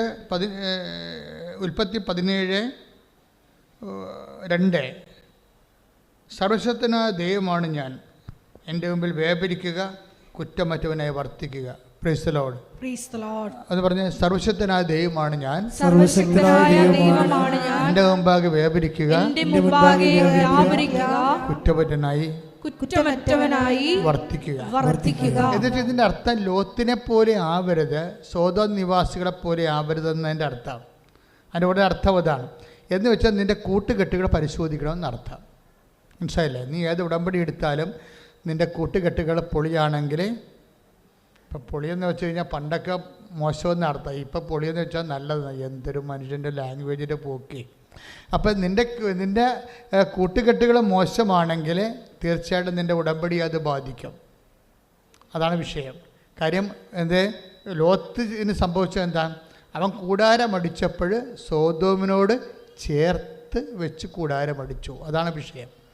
ഇപ്പം നമ്മൾ സോദോം നിവാസികളെ അതുപോലെയുള്ള ആൾക്കാരുടെ മാനസികാവസ്ഥ, വിശ്വാസമില്ലാത്തവരുണ്ടാവും, വിശ്വാസം എതിർക്കുന്നവരുണ്ടാകും. അപ്പോൾ ഇങ്ങനെയുള്ളവരോടൊക്കെ ഗുഡ് ബൈ പറയണം ശരിക്കും. അത് ഭയങ്കര വിഷയമാണ്. ഉടമ്പടി കാലത്ത് നമ്മൾ ചെയ്യേണ്ട ഒരു കാര്യമാണ് ഈ ഡിറ്റാച്ച്മെൻ്റ് എന്ന് പറയണത്. അപ്പോൾ വിശ്വാസ സംബന്ധമായ കാര്യങ്ങൾക്ക് എപ്പോഴും എതിർപ്പ് പറയുന്നവരും വിശ്വാസത്തെക്കുറിച്ച് യാതൊരു ഗ്രാഹ്യമില്ലാത്തവരും അവരോടൊക്കെ നമുക്ക് സഹവർത്തത്തിൻ്റെ ഒരു ആവശ്യമില്ല. എന്താ കാര്യം? ഉടമ്പടിയുടെ കാലമെന്ന് പറയണത് ദൈവത്തിൻ്റെ വചനം അനുസരിച്ച് ജീവിക്കാനുള്ള കാലമാണത്. കാര്യം ദൈവവും നീയും തമ്മിലുള്ള ഒരു സ്വകാര്യതയുടെ ഭാഗമായിട്ടാണ് അത് ഡെവലപ്പ് ചെയ്ത് വരുന്നത്. അതിനെ എന്താ ദൈവം ഉദ്ദേശിക്കുന്നത്? നാശക്കുഴിയിൽ നിന്ന് നിന്നെ പാറമേൽ ദൈവം നിർത്താൻ പോവുകയാണ്. കഴിഞ്ഞ ദിവസങ്ങളിലെ ഒരു ചേച്ചി ഒരു സാക്ഷ്യം പറഞ്ഞു. അതായത് ഒരു വയനാട്ടിലെ ഒരു ചെടുത്തിയുടെ സാക്ഷ്യമാണ്, ഞാൻ കേട്ടതാണ്. അതായത് അനിത എന്നാ ചേച്ചിയുടെ പേര്. അപ്പോൾ അവരുടെ സാക്ഷ്യം എന്ന് പറയണത്, അവർ ഉടമ്പടി എടുത്ത ഉടനെ ഒരു സ്വപ്നം കാണും. സ്വപ്നം കണ്ടു വെച്ച് കഴിഞ്ഞാൽ അവരെ ഒരു പാറപ്പുറത്ത് കയറ്റി നിർത്തും ദൈവം ഒരു പാറപ്പുറത്ത് കയറ്റി നിർത്തും. എന്നിട്ട് പെട്ടെന്ന് 2 ചിറകുകൾ അവർക്ക് കൊടുക്കും. ഇവർ ഒരു പ്രേക്ഷിതയാണ് ശരിക്കും, ആ സ്ഥലത്തുള്ള സഭാപ്രവർത്തകയാണ്. അപ്പോൾ ദൈവത്തിൻ്റെ വചനമൊക്കെ അനുസരിച്ച് ജീവിക്കുന്ന പാർട്ടിയാണ്. പക്ഷെ അവരൊന്ന് ഉടമ്പടി എടുക്കാൻ കാരണം അവരുടെ ഒരു മകള് 2 മക്കളുണ്ട്. 2 മക്കൾ, ഒരു മകൾ, രണ്ടും ഒരേ സമയത്ത് ഇരട്ടസന്തതികളാണ്. ഒരേ സമയത്ത് ഇങ്ങനെ പഠിച്ചു വരികയാണെങ്കിലും ഒരു കൊച്ചിന് ഫിസിക്കലി ഹാൻഡിക്യാപ്പാണ്. അപ്പോൾ അവളോട് ഡിസ്കണ്ടിന്യൂ ചെയ്യാൻ പറഞ്ഞു. അപ്പോൾ ഇരട്ടസന്തതികൾ ഒരുമിച്ച് പഠിച്ചുകൊണ്ട് പോകുമ്പോൾ അവസാനം 10ാം ക്ലാസ്സിൽ എത്തുമ്പോൾ ഒരുത്തിക്ക് പരീക്ഷ എഴുതാൻ പറ്റാത്തത് പറയുമ്പോൾ എന്ത് സങ്കടമായിരിക്കും. അപ്പോൾ അതാണ് അവരൊന്ന് ഉടമ്പടി എടുക്കുന്നത്. അതാണ് അവരുടെ സങ്കടം, അതാണ് ഉടമ്പടി എടുക്കുന്നത്. പിന്നെ അവരുടെ ചേട്ടൻ്റെ വീടുണ്ട്, ഭയങ്കര ഒത്തിരി കല്യാണങ്ങളും തറവാട്ടിൽ ഒത്തിരി വിഭവം ഒരുമിച്ച് താമസിച്ചതും ഒത്തിരിയേറെ അടിയന്തരങ്ങൾ നടന്ന പഴയൊരു വീടാണ്. പക്ഷേ ഒരിക്കലും ആ വീടൊന്ന് പൊളിച്ചു പണിയാനോ അവിടെ ഒന്ന് നല്ലവണ്ണം ഒരു മനുഷ്യനെ അന്തസ്സോട് ജീവിക്കാനോ പറ്റണില്ല. അപ്പോൾ അതും അവർ ഉടമ്പടി വിഷയമാക്കി. ഒരിക്കലും നടക്കാത്ത കാര്യമായതുകൊണ്ട് അതും ഉടമ്പടി വിഷയമാക്കി. ഈ ഹാൻഡിക്യാപ്ഡായിട്ടുള്ള മകൾക്ക് എങ്ങനെയെങ്കിലും അവളുടെ വിദ്യാഭ്യാസം നഷ്ടപ്പെട്ടു പോയല്ലോ, അതൊന്ന് റീക്രിയേറ്റ് ചെയ്യാൻ വേണ്ടിയാണ് ഉടമ്പടി എടുത്തത്. പക്ഷെ ഉടമ്പടി എടുത്ത് കഴിയുമ്പോൾ അവർക്ക് കിട്ടുന്ന മെസ്സേജ് എന്താണ്? അവരെ ഒരു പാറപ്പുറത്തേക്ക് ദൈവം കയറ്റി നിർത്തുന്ന. പിന്നെന്താണ്? 2 ചിറകുകൾ നൽകപ്പെടുന്നു. ഉടമ്പടിയിൽ എപ്പോഴും ആൾക്കാർ സ്വപ്നം കാണും. ഞാനും കണ്ടിട്ടുണ്ട് സ്വപ്നം, ചിറകുള്ള മാതാവിനെ. അത് ചിറകുള്ള, ഇപ്പം നടന്നു വരണ കാര്യവും പറന്നു പോകുന്ന കാര്യവും സ്പീഡിന് വ്യത്യാസമുണ്ടല്ലേ? ഈ സ്പീഡാണ് ഉദ്ദേശിക്കുന്നത്. അതായത് പക്ഷെ പാറപ്പുറത്ത് കയറ്റി നിർത്തിയിട്ട് മാത്രമേ നിനക്ക് സ്പീഡ് ഉണ്ടാകത്തുള്ളൂ. ഈ പുഴഞ്ഞ ചേറ്റിൽ കിടന്ന് നിനക്ക് സ്പീഡ് കിട്ടത്തില്ല. നീ ആൾക്കാരുമായിട്ട് ഗുസ്തിയും വഴക്കവും വൈരാഗ്യവും മത്സരവും പ്രതികാരവും ഒക്കെ ആയിട്ട് ഇങ്ങനെ ചേറ്റിൽ നശക്കുഴി കിടന്നാൽ ഉടമ്പടി നിന്നെ പെട്ടെന്ന് പാറപ്പുറത്തേക്ക് കയറ്റി നിർത്തും. എന്താണ് പാറപ്പുറം എന്ന് പറയണത്? 4:7-24 എന്താണ്? ദൈവവചനം കേൾക്കുകയും അതനുസരിച്ച് ജീവിക്കുകയും ചെയ്യുന്നവരെ അതനുസരിച്ച് ജീവിക്കുകയും ചെയ്യുന്ന പാറമേൽ തന്റെ ഭവനം പണി ചെയ്ത ബുദ്ധിമാനായ മനുഷ്യന് തുല്യമാണ്. അപ്പൊ ഭവനം പാറമേൽ പണി ചെയ്യുകയാണ് ചെയ്യണത്. അതിന് ബുദ്ധിപരമായ വിഷയമായിട്ടാണ് ദൈവം കാണുന്നത്. ഇൻ്റലക്ച്വൽ ഏർപ്പാടാണത്, ബുദ്ധിപരമാണ്, ഇമോഷണൽ അല്ല. ചൊല്ലുകയാണെങ്കിൽ ഇമോഷണലാണ്, ഇല്ലേ? ആൾക്കാർ ചൊല്ലുമല്ല പ്രാർത്ഥനകളൊക്കെ, ഇമോഷണലായിട്ടൊക്കെ ചെല്ലും. കുരിശിൻ്റെ വഴിയൊക്കെ ചൊല്ലി ആൾക്കാർ കരയണം കണ്ടിട്ടില്ലേ? അപ്പോൾ കുരിശിൻ്റെ വഴി പിന്നെ ചിലപ്പോൾ സമയത്ത് ഭാഷാപരത്തിൽ പ്രാർത്ഥിച്ച് ആൾക്കാർ വിറച്ചതുള്ളും, ചിലപ്പോൾ കരയും, ചിലപ്പോൾ അങ്ങനെ ഒത്തിരി കാര്യങ്ങൾ ആൾക്കാർ കാണിക്കും. ഇമോഷണലാണ് അതെല്ലാം. പക്ഷേ കർത്താവ് പറയണത് ഉടമ്പടി ജീവിതം ഇമോഷണൽ അല്ല, ഇൻ്റലക്ച്വലാണ്. അതാണ് വിഷയം. ചൊല്ലണ കാര്യങ്ങളല്ല, ഇമോഷണലാണ്. മനസ്സിലായില്ലേ? എത്രയും തീയുള്ള മതം 1000 പ്രാവശ്യം ചൊല്ലിയെന്നൊക്കെ പറയത്തില്ലേ? ചൊല്ലണ കാര്യം ഇമോഷണലാണ്. പക്ഷേ എന്താ പ്രശ്നം വെച്ച് കഴിഞ്ഞാൽ അതുകൊണ്ട് നീ ഒരു പാറപ്പുറത്തൊന്നും ആകത്തില്ല. അതാണ് വിഷയം. അതാണ് ഈ നാശക്കുഴി കിടന്ന് തന്നെ നിനക്ക് ചെല്ലൊക്കെ ചെയ്യാൻ പറ്റും. പക്ഷെ ഉടമ്പടി കൊണ്ട് ഉദ്ദേശിക്കുന്നത് പാറമേൽ തൻ്റെ ഭവനം പണി ചെയ്യണതാണ്, ചെല്ലുകയല്ല. ബുദ്ധിമാനായ മനുഷ്യന് തുല്യനാണ്. അപ്പോൾ ഉടമ്പടി ഒരു ഇൻ്റലക്ച്വൽ ആയിട്ടുള്ള ഒരു ഏർപ്പാടാണ്. പാറ ഉണ്ടാകണതും ഈ ഒരു മനുഷ്യൻ ദൈവത്തിൻ്റെ വചനം അനുസരിച്ച് കൊണ്ട് ജീവിതം പുനഃക്രമിച്ച് കഴിയുമ്പോൾ അവൻ പാറമേലായി. പിന്നെ ഉടനെ സ്പീഡ് നൽകും, ചിറക് നൽകും. അതാണ് വിഷയം. എന്ന് വെച്ച് കഴിഞ്ഞാൽ അപ്പോൾ ആ ബദിരിയായ കൊച്ച് അമ്മയോട് പറയും, അമ്മ ഞാനൊരു സ്വപ്നം കണ്ട് എനിക്ക് 84% മാർക്ക് കിട്ടിയെന്ന് പറഞ്ഞ്. അപ്പോൾ അമ്മ പറഞ്ഞ് നിനക്ക് 84% മാർക്ക് കിട്ടത്തില്ല, പക്ഷെ നീ ജയിക്കും, നിന്നെ പരീക്ഷയ്ക്ക് അവരെടുക്കുമെന്ന് പറഞ്ഞു. അതാണ് വിഷയം. അമ്മയ്ക്ക് കിട്ടിയിരിക്കുന്ന മെസ്സേജ് അതാണ്. പക്ഷേ 84% മാർക്ക് ചേച്ചിക്കാണ് കിട്ടിയത്, ഹാൻഡിക്യാപ്പ് അല്ലാത്ത ചേച്ചിക്ക്. പക്ഷേ ഹാൻഡിക്യാപ്പായി ഇവൾക്ക് കിട്ടിയിരിക്കുന്ന 79% മാർക്ക് കിട്ടി. കൈ ഇടിച്ച് കർത്താവിനെ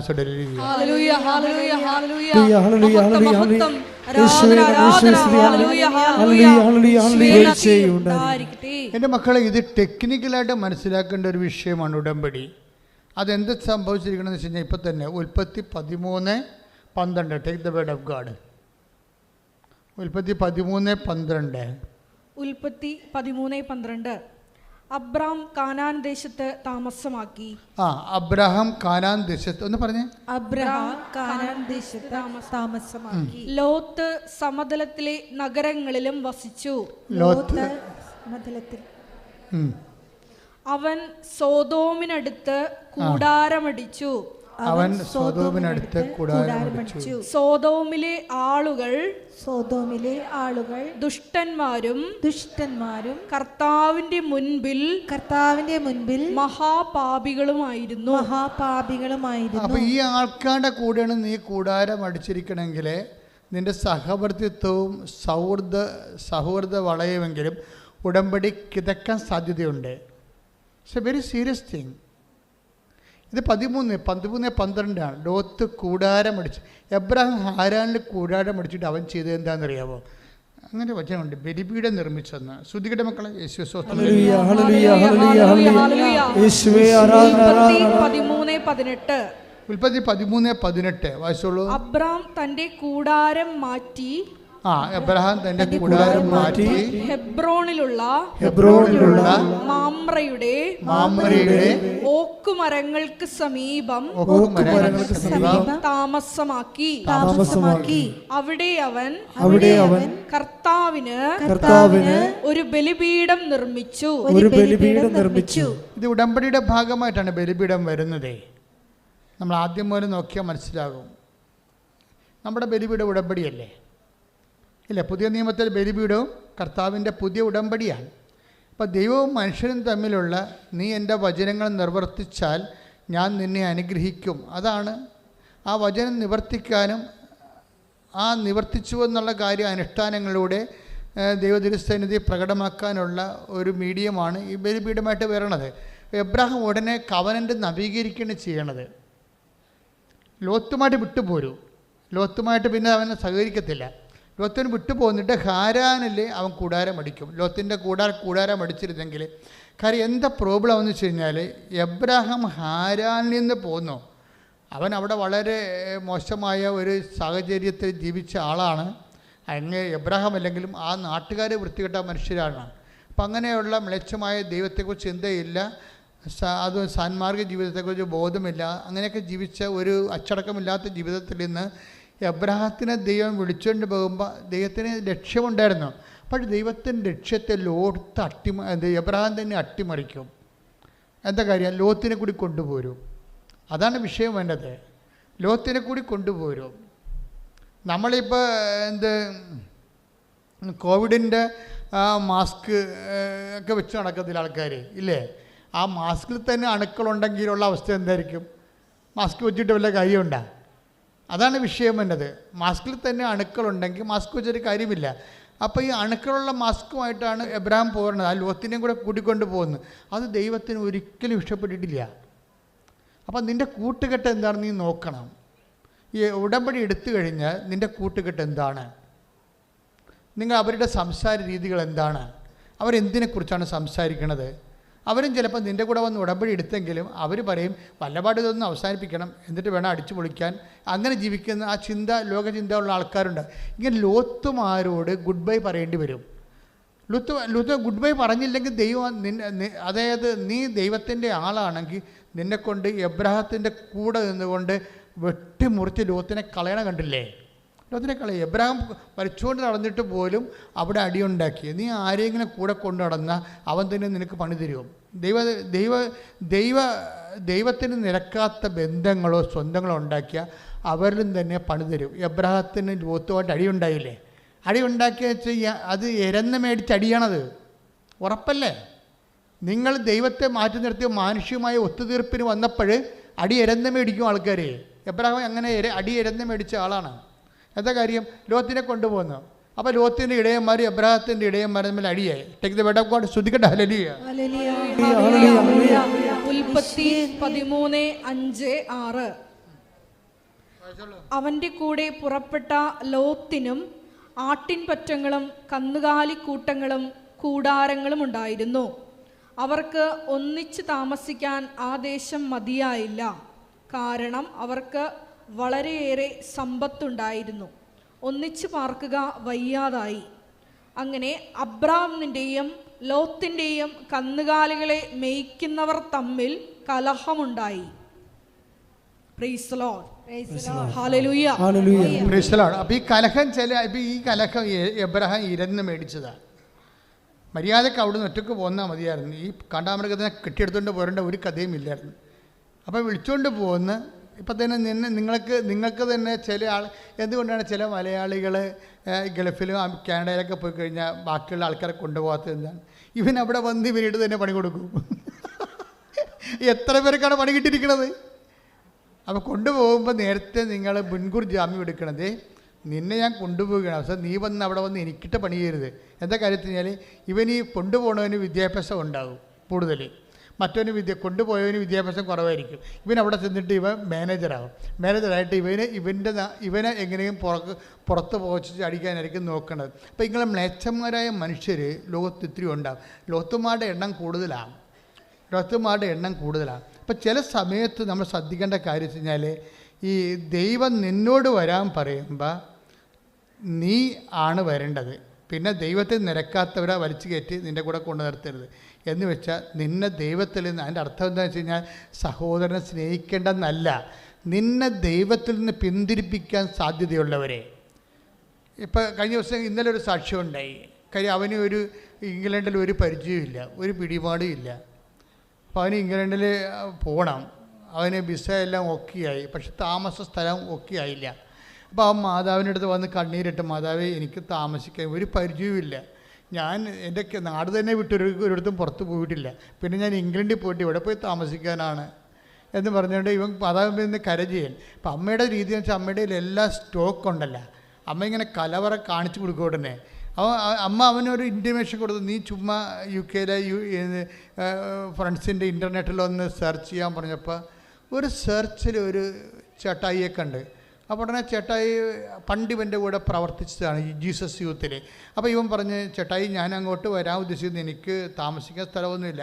അപ്പോൾ ഉടനെ ചേട്ടായി പറഞ്ഞു, നീ എളുപ്പം കയറിപ്പോരൂ, നമ്മളിവിടെ 3 ക്രിസ്ത്യൻസാണ് ഉള്ളത്, 5 പേരുണ്ട്, 2 പേര് നോൺ ക്രിസ്ത്യൻസാണ്, 3 പേര് ക്രിസ്ത്യൻസാണ്. എൻ്റെ കാറിലാണ് അവരെ ഞാൻ പള്ളി കൊണ്ടുപോകുന്നത്, നിന്നെ ഞാൻ കൊണ്ടുപോയിക്കൊള്ളാം, എളുപ്പം വരാം പറയാം.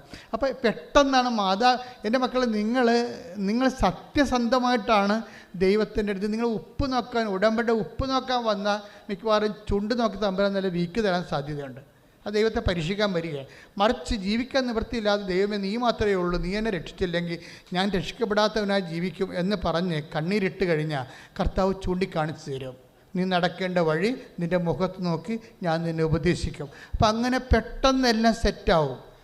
ദൈവത്തിൻ്റെ ഒരു വിടലെന്ന് വെച്ചാൽ ഉടനെ ചിറക് കിട്ടണമെന്നില്ല. ആ ചേച്ചിയുടെ മെസ്സേജ് എന്താ, കുഴഞ്ഞ് മറിഞ്ഞ ഒരു സാഹചര്യത്തിൽ നിന്ന് പാറമേൽ ദൈവം കയറ്റി നിർത്തിയിട്ട് 2 ചിറക് കൊടുത്തെന്ന് വെച്ച് കഴിഞ്ഞാൽ സ്പീഡാക്കിയെന്ന് എൻ്റെ അർത്ഥം. നിൻ്റെ ജീവിത പ്രശ്നങ്ങളെ പെട്ടെന്ന് സ്പീഡാക്കും. പക്ഷേ എങ്ങനെയാണ് സ്പീഡാകണത് അതറിയണം. വെറുതെ കുത്തിയിരുന്ന സ്പീഡാകത്തില്ല. 7:24 വർക്ക് ചെയ്യണം. അവിടെ ദൈവവചനം കേൾക്കണം, പിന്നെ എന്താണ് അതനുസരിച്ച് ജീവിക്കണം. അപ്പോഴേ പാറമേൽ തൻ്റെ ഭവനം പണി ചെയ്ത ബുദ്ധിമാനായ മനുഷ്യ തുല്യനാണ്. അതായത് ടാപ്പിംഗ് ഓഫ് ഗ്രേസ് ഒരു ഇൻ്റലക്ച്വൽ ബിസിനസ്സാണ്. മനസ്സിലായോ? ടാപ്പിംഗ് ഓഫ് ഗ്രേസ്, കൃപ ടാപ്പ് ചെയ്യുക. ടാപ്പ് ചെയ്യുമ്പോൾ നിങ്ങൾക്ക് മനസ്സിലാവില്ല, റബ്ബർ ടാപ്പിംഗ്, ചറമ ഊറ്റിയെടുക്കുക എന്നാണ് പരിപാടി. അതുപോലെ നമ്മൾ ഉടമ്പടിയിൽ ഗ്രേസ് ടാപ്പിങ്ങാണ് നടക്കുന്നത്, കൃപ കളക്ട് ചെയ്യണതാണ്. അത് ഒരു ഇമോഷണൽ വിഷയമല്ല. ബുദ്ധിമാനായ മനുഷ്യന് തുല്യനാണെന്ന്, അത് ഇൻ്റലക്ച്വൽ ആയിട്ടുള്ള ഒരു വിഷയമാണ്.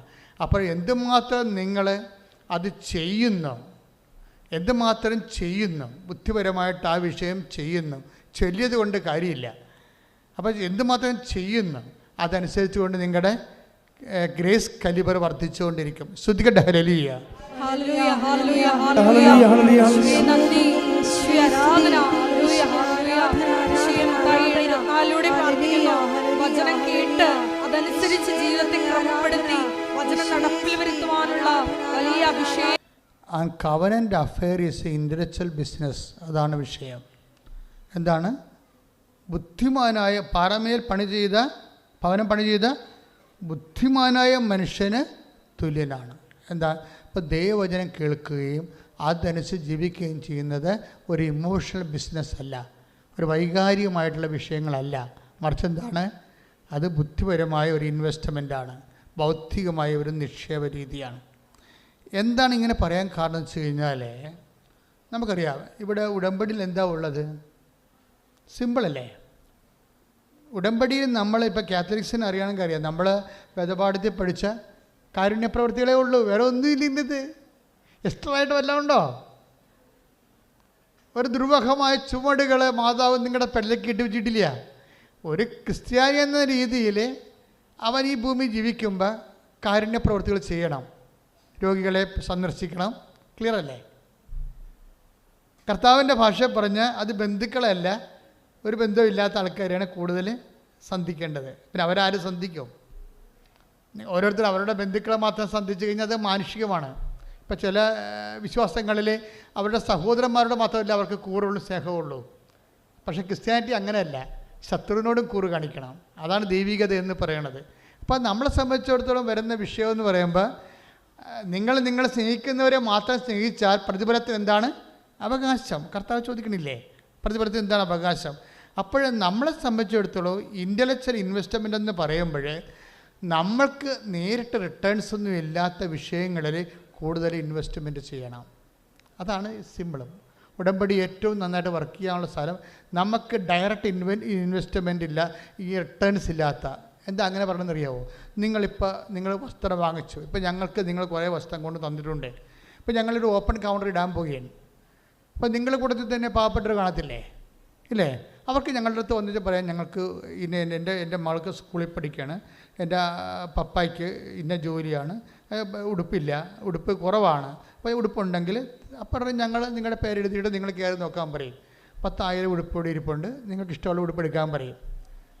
അതാണ് ഇപ്പോഴത്തെ. ഇനിയിപ്പോൾ അടുത്ത മാസം മുതൽ അത് വർക്കൗട്ട് ചെയ്യുന്നത്, മുറികളൊന്നും റെഡിയായിക്കൊണ്ടിരിക്കുകയാണ്. ഇവിടെ വരുന്നവർ തന്നെ ഇവിടെ ഇപ്പോൾ ഒത്തിരി ഉടുപ്പുകൾ നമുക്ക് തരുന്നുണ്ട് ആൾക്കാർ കൊണ്ടുവന്ന്. പുതിയ ഉടുപ്പുകളാണ് പലതും തരുന്നത്. അപ്പോൾ നിങ്ങളുടെ കൂട്ടത്തിൽ തന്നെ പാവപ്പെട്ടുണ്ടാകത്തില്ലേ? അപ്പോൾ അവരങ്ങനെ കയറി നോക്കി അതിൻ്റെ അകത്തൊരു പോക്കണം കേടെന്ന് വിചാരിക്കരുത്. എൻ്റെ അമ്മ മാതാവിൻ്റെ ഉടുപ്പല്ലേ, അല്ല ജോസഫത്തിൻ്റെയും കൃപാസത്തിൻ്റെ ഉടുപ്പല്ലല്ല, എൻ്റെ ദൈവത്തിൻ്റെ ഉടുപ്പല്ലേ ഞാൻ തന്നെ. അത് അങ്ങനെ ചിന്തിച്ചാൽ മതി, വേറെ ചിന്തിക്കേണ്ട, മനുഷ്യമായി ചിന്തിക്കേണ്ട കാര്യമില്ല.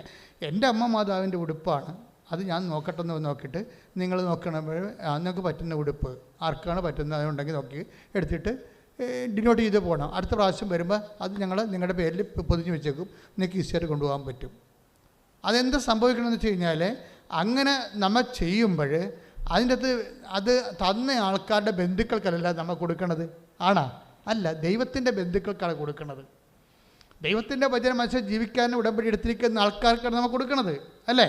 ദൈവത്തിൻ്റെ ബന്ധുക്കൾക്കാണ് അത് കൊടുക്കണത്. അങ്ങനെ കൊടുക്കുമ്പോൾ ഇൻ്റലക്ച്വൽ ഇൻവെസ്റ്റ്മെൻറ്റായി, ബുദ്ധിപരമായ നിക്ഷേപമായി. കാര്യത്തിൽ നിങ്ങൾക്ക് റിട്ടേൺസ് ഇല്ലല്ല, നിങ്ങൾക്ക് അതിൽ നിന്ന് നേരിട്ട് കിട്ടണില്ല. അപ്പോൾ നിങ്ങൾ ദാനധർമ്മം ചെയ്യുന്ന ആൾക്കാരല്ലേ, ആവശ്യത്തിന് ദാനധർമ്മം ചെയ്യുന്ന ആൾക്കാരാണ്. പക്ഷേ നിങ്ങൾക്ക് ഡയറക്റ്റ് റിട്ടേൺസ് ഉണ്ട്. കാര്യം എന്താണ്? ഒന്നുമില്ലെങ്കിൽ പള്ളിപ്പോകാനെങ്കിലും അവരെ കൂട്ടുവരുമല്ല നിങ്ങളുടെ കൂടെ. അതാണ് പ്രശ്നം. അതപ്പോൾ എന്തെങ്കിലും ഡയറക്റ്റ് റിട്ടേൺസ് ഉണ്ടെങ്കിൽ അത് ഇമോഷണൽ ഇൻവെസ്റ്റ്മെൻറ്റാണ്, ബൗദ്ധികമല്ല. അതൊരു വൈകാരികമായ. അപ്പം നിങ്ങളെ നാളെ സഹായിക്കും. നിങ്ങളെ സഹായിക്കുമെന്ന് വിചാരിച്ചിട്ട് അവർക്ക് മാത്രം നിങ്ങൾ സഹായം കൊടുത്താൽ ഇമോഷണൽ ഇൻവെസ്റ്റ്മെൻറ്റാണ്, വൈകാരിക നിക്ഷേപമാണ്, റീഫണ്ട് ചെയ്യത്തില്ല. അതാണ് വിഷയം. അതുകൊണ്ടാണ് ഈശോ പറഞ്ഞത്, എൻ്റെ വചനം കേട്ടിട്ട് പാറമേൽ ഭവനം പണിയുന്ന ബുദ്ധിമാനായ മനുഷ്യന് തുല്യമാണ്. ഉടമ്പടി ഒരു ഇൻ്റലക്ച്വൽ ആയിട്ടുള്ള ഇൻവെസ്റ്റ്മെൻറ്റാണ്. അതുകൊണ്ട് നിങ്ങൾക്ക് റിട്ടേൺസ് വൈകാരികമായിട്ടുള്ള ബന്ധങ്ങളിൽ നിന്ന് കിട്ടത്തില്ല, ദൈവത്തിൽ നിന്ന് നേരിട്ടേ കിട്ടത്തുള്ളൂ. അങ്ങനെയുള്ള ഇൻവെസ്റ്റ്മെൻറ്റാണ് ഇവിടെ വേണ്ടത്. അതുകൊണ്ടാണ് ചില ആൾക്കാർ ഗവൺമെൻറ് ആശുപത്രിയിൽ പോണതും രോഗികളെ കാണുന്നതും കയ്യിലുള്ള മടക്ക് അവർക്ക് എന്തെങ്കിലും ഉണ്ടെങ്കിൽ അവർക്ക് കൊടുക്കണതും എല്ലാം എന്താ നമുക്കറിയത്തില്ല. ഇനി ജന്മത്തിൽ അവർ കാണാനും പോണില്ല. അത് ബുദ്ധിപരമാണ്. അത് ബുദ്ധിമാനായ മനുഷ്യനെന്ന് ഈശോ പറഞ്ഞ കാര്യം അതാണ്.